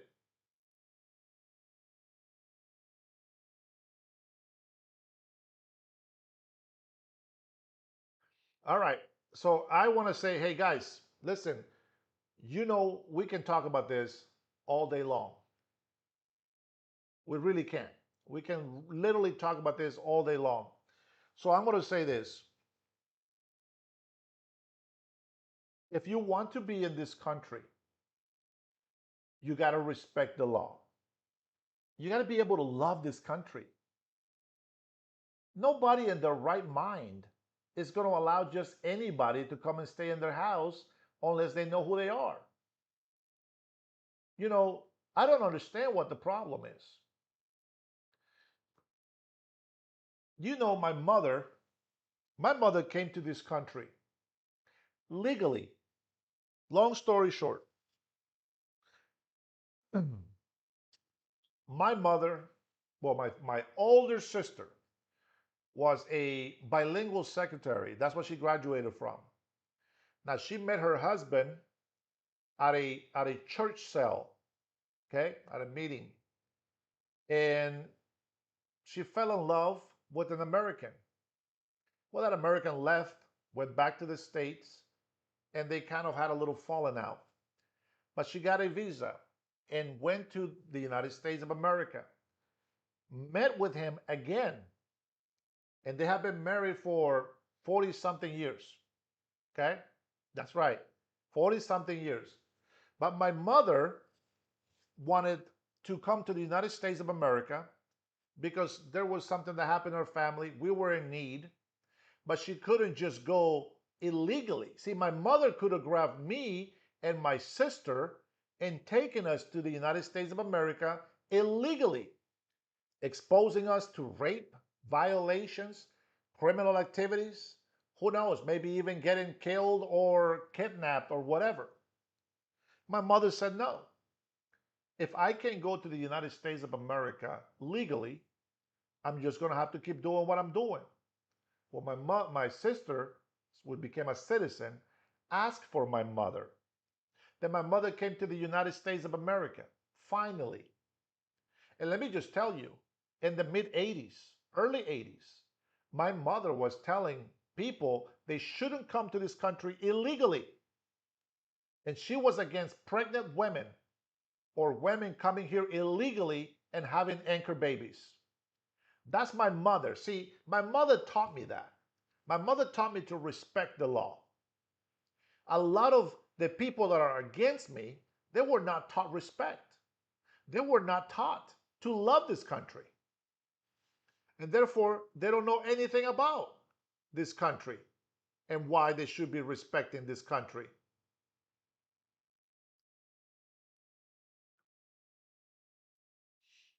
My mother came here 5 years. 5 years. She left me when I was 8. Came back for me when I was 13. 5 years, we were separated by a need. But my mother, no matter what the need was, she didn't break the law. And one thing that she would say to us is, we don't come to this country to be a burden to the United States of America. We went to the embassy 3 times. Twice we were denied. The third time we came back with physical examinations, health examinations. We make sure that we didn't have a disease. We make sure that everything was covered, that my mom can take care of us in the United States of America. We have financial records. We have criminal background records of my mother. We were minors, so schooling whatever they can get on us. We were able to come here to the States. I was able to get a green card through the process. My sister, who got married here, my young sister, who got married here, didn't follow through on the papers the way that she was supposed to. And so she got a fine when she became an American citizen. But she got fined because she didn't fill out the paperwork at the right time, the way that she was supposed to. And you know what? I got my green card. We had to fly back to Honduras to get our passport stamped in Tegucigalpa, the capital of Honduras. Then we came back over here. 2.5 decades later, I decided to become an American citizen. So what I'm telling you this, everything that you want in life, it has to be earned. Sometimes you catch a break and you just get something given to you. And then if you are wise and smart, you will take care of that. And you will take advantage of it. And you will do something great with it. But you got to be respectful of the law. You got to love the country, the land that provides for you. And you got to be willing to defend it at all costs. Whether you go in the military or not is irrelevant. What you're supposed to do is support those who support the United States of America. ICE agents are law enforcement. They are federal agents. If they cross the border, you think ICE agents are supposed to stay at the border and say, oh my God, well, they got through. Nothing I can do. I'm supposed to stay at the border. No, that's not how it works. They will follow your ass. And I don't care if you have a criminal record or not. It is irrelevant. The fact that you are there illegally, you got to be deported. And the only person that you can blame is yourself. See, when I hear these people talking about this 5-year-old, I don't blame the ICE agents for doing their job. The father ran away, leaving the child behind. Who is truly at fault? First of all, the father, for either bringing them here illegally or making babies here when they knew that they were not permanent residents. Don't blame the police because you commit a crime. Don't blame the police or law enforcement when they kick your ass when you are resisting arrest. Don't make excuses for bad behavior.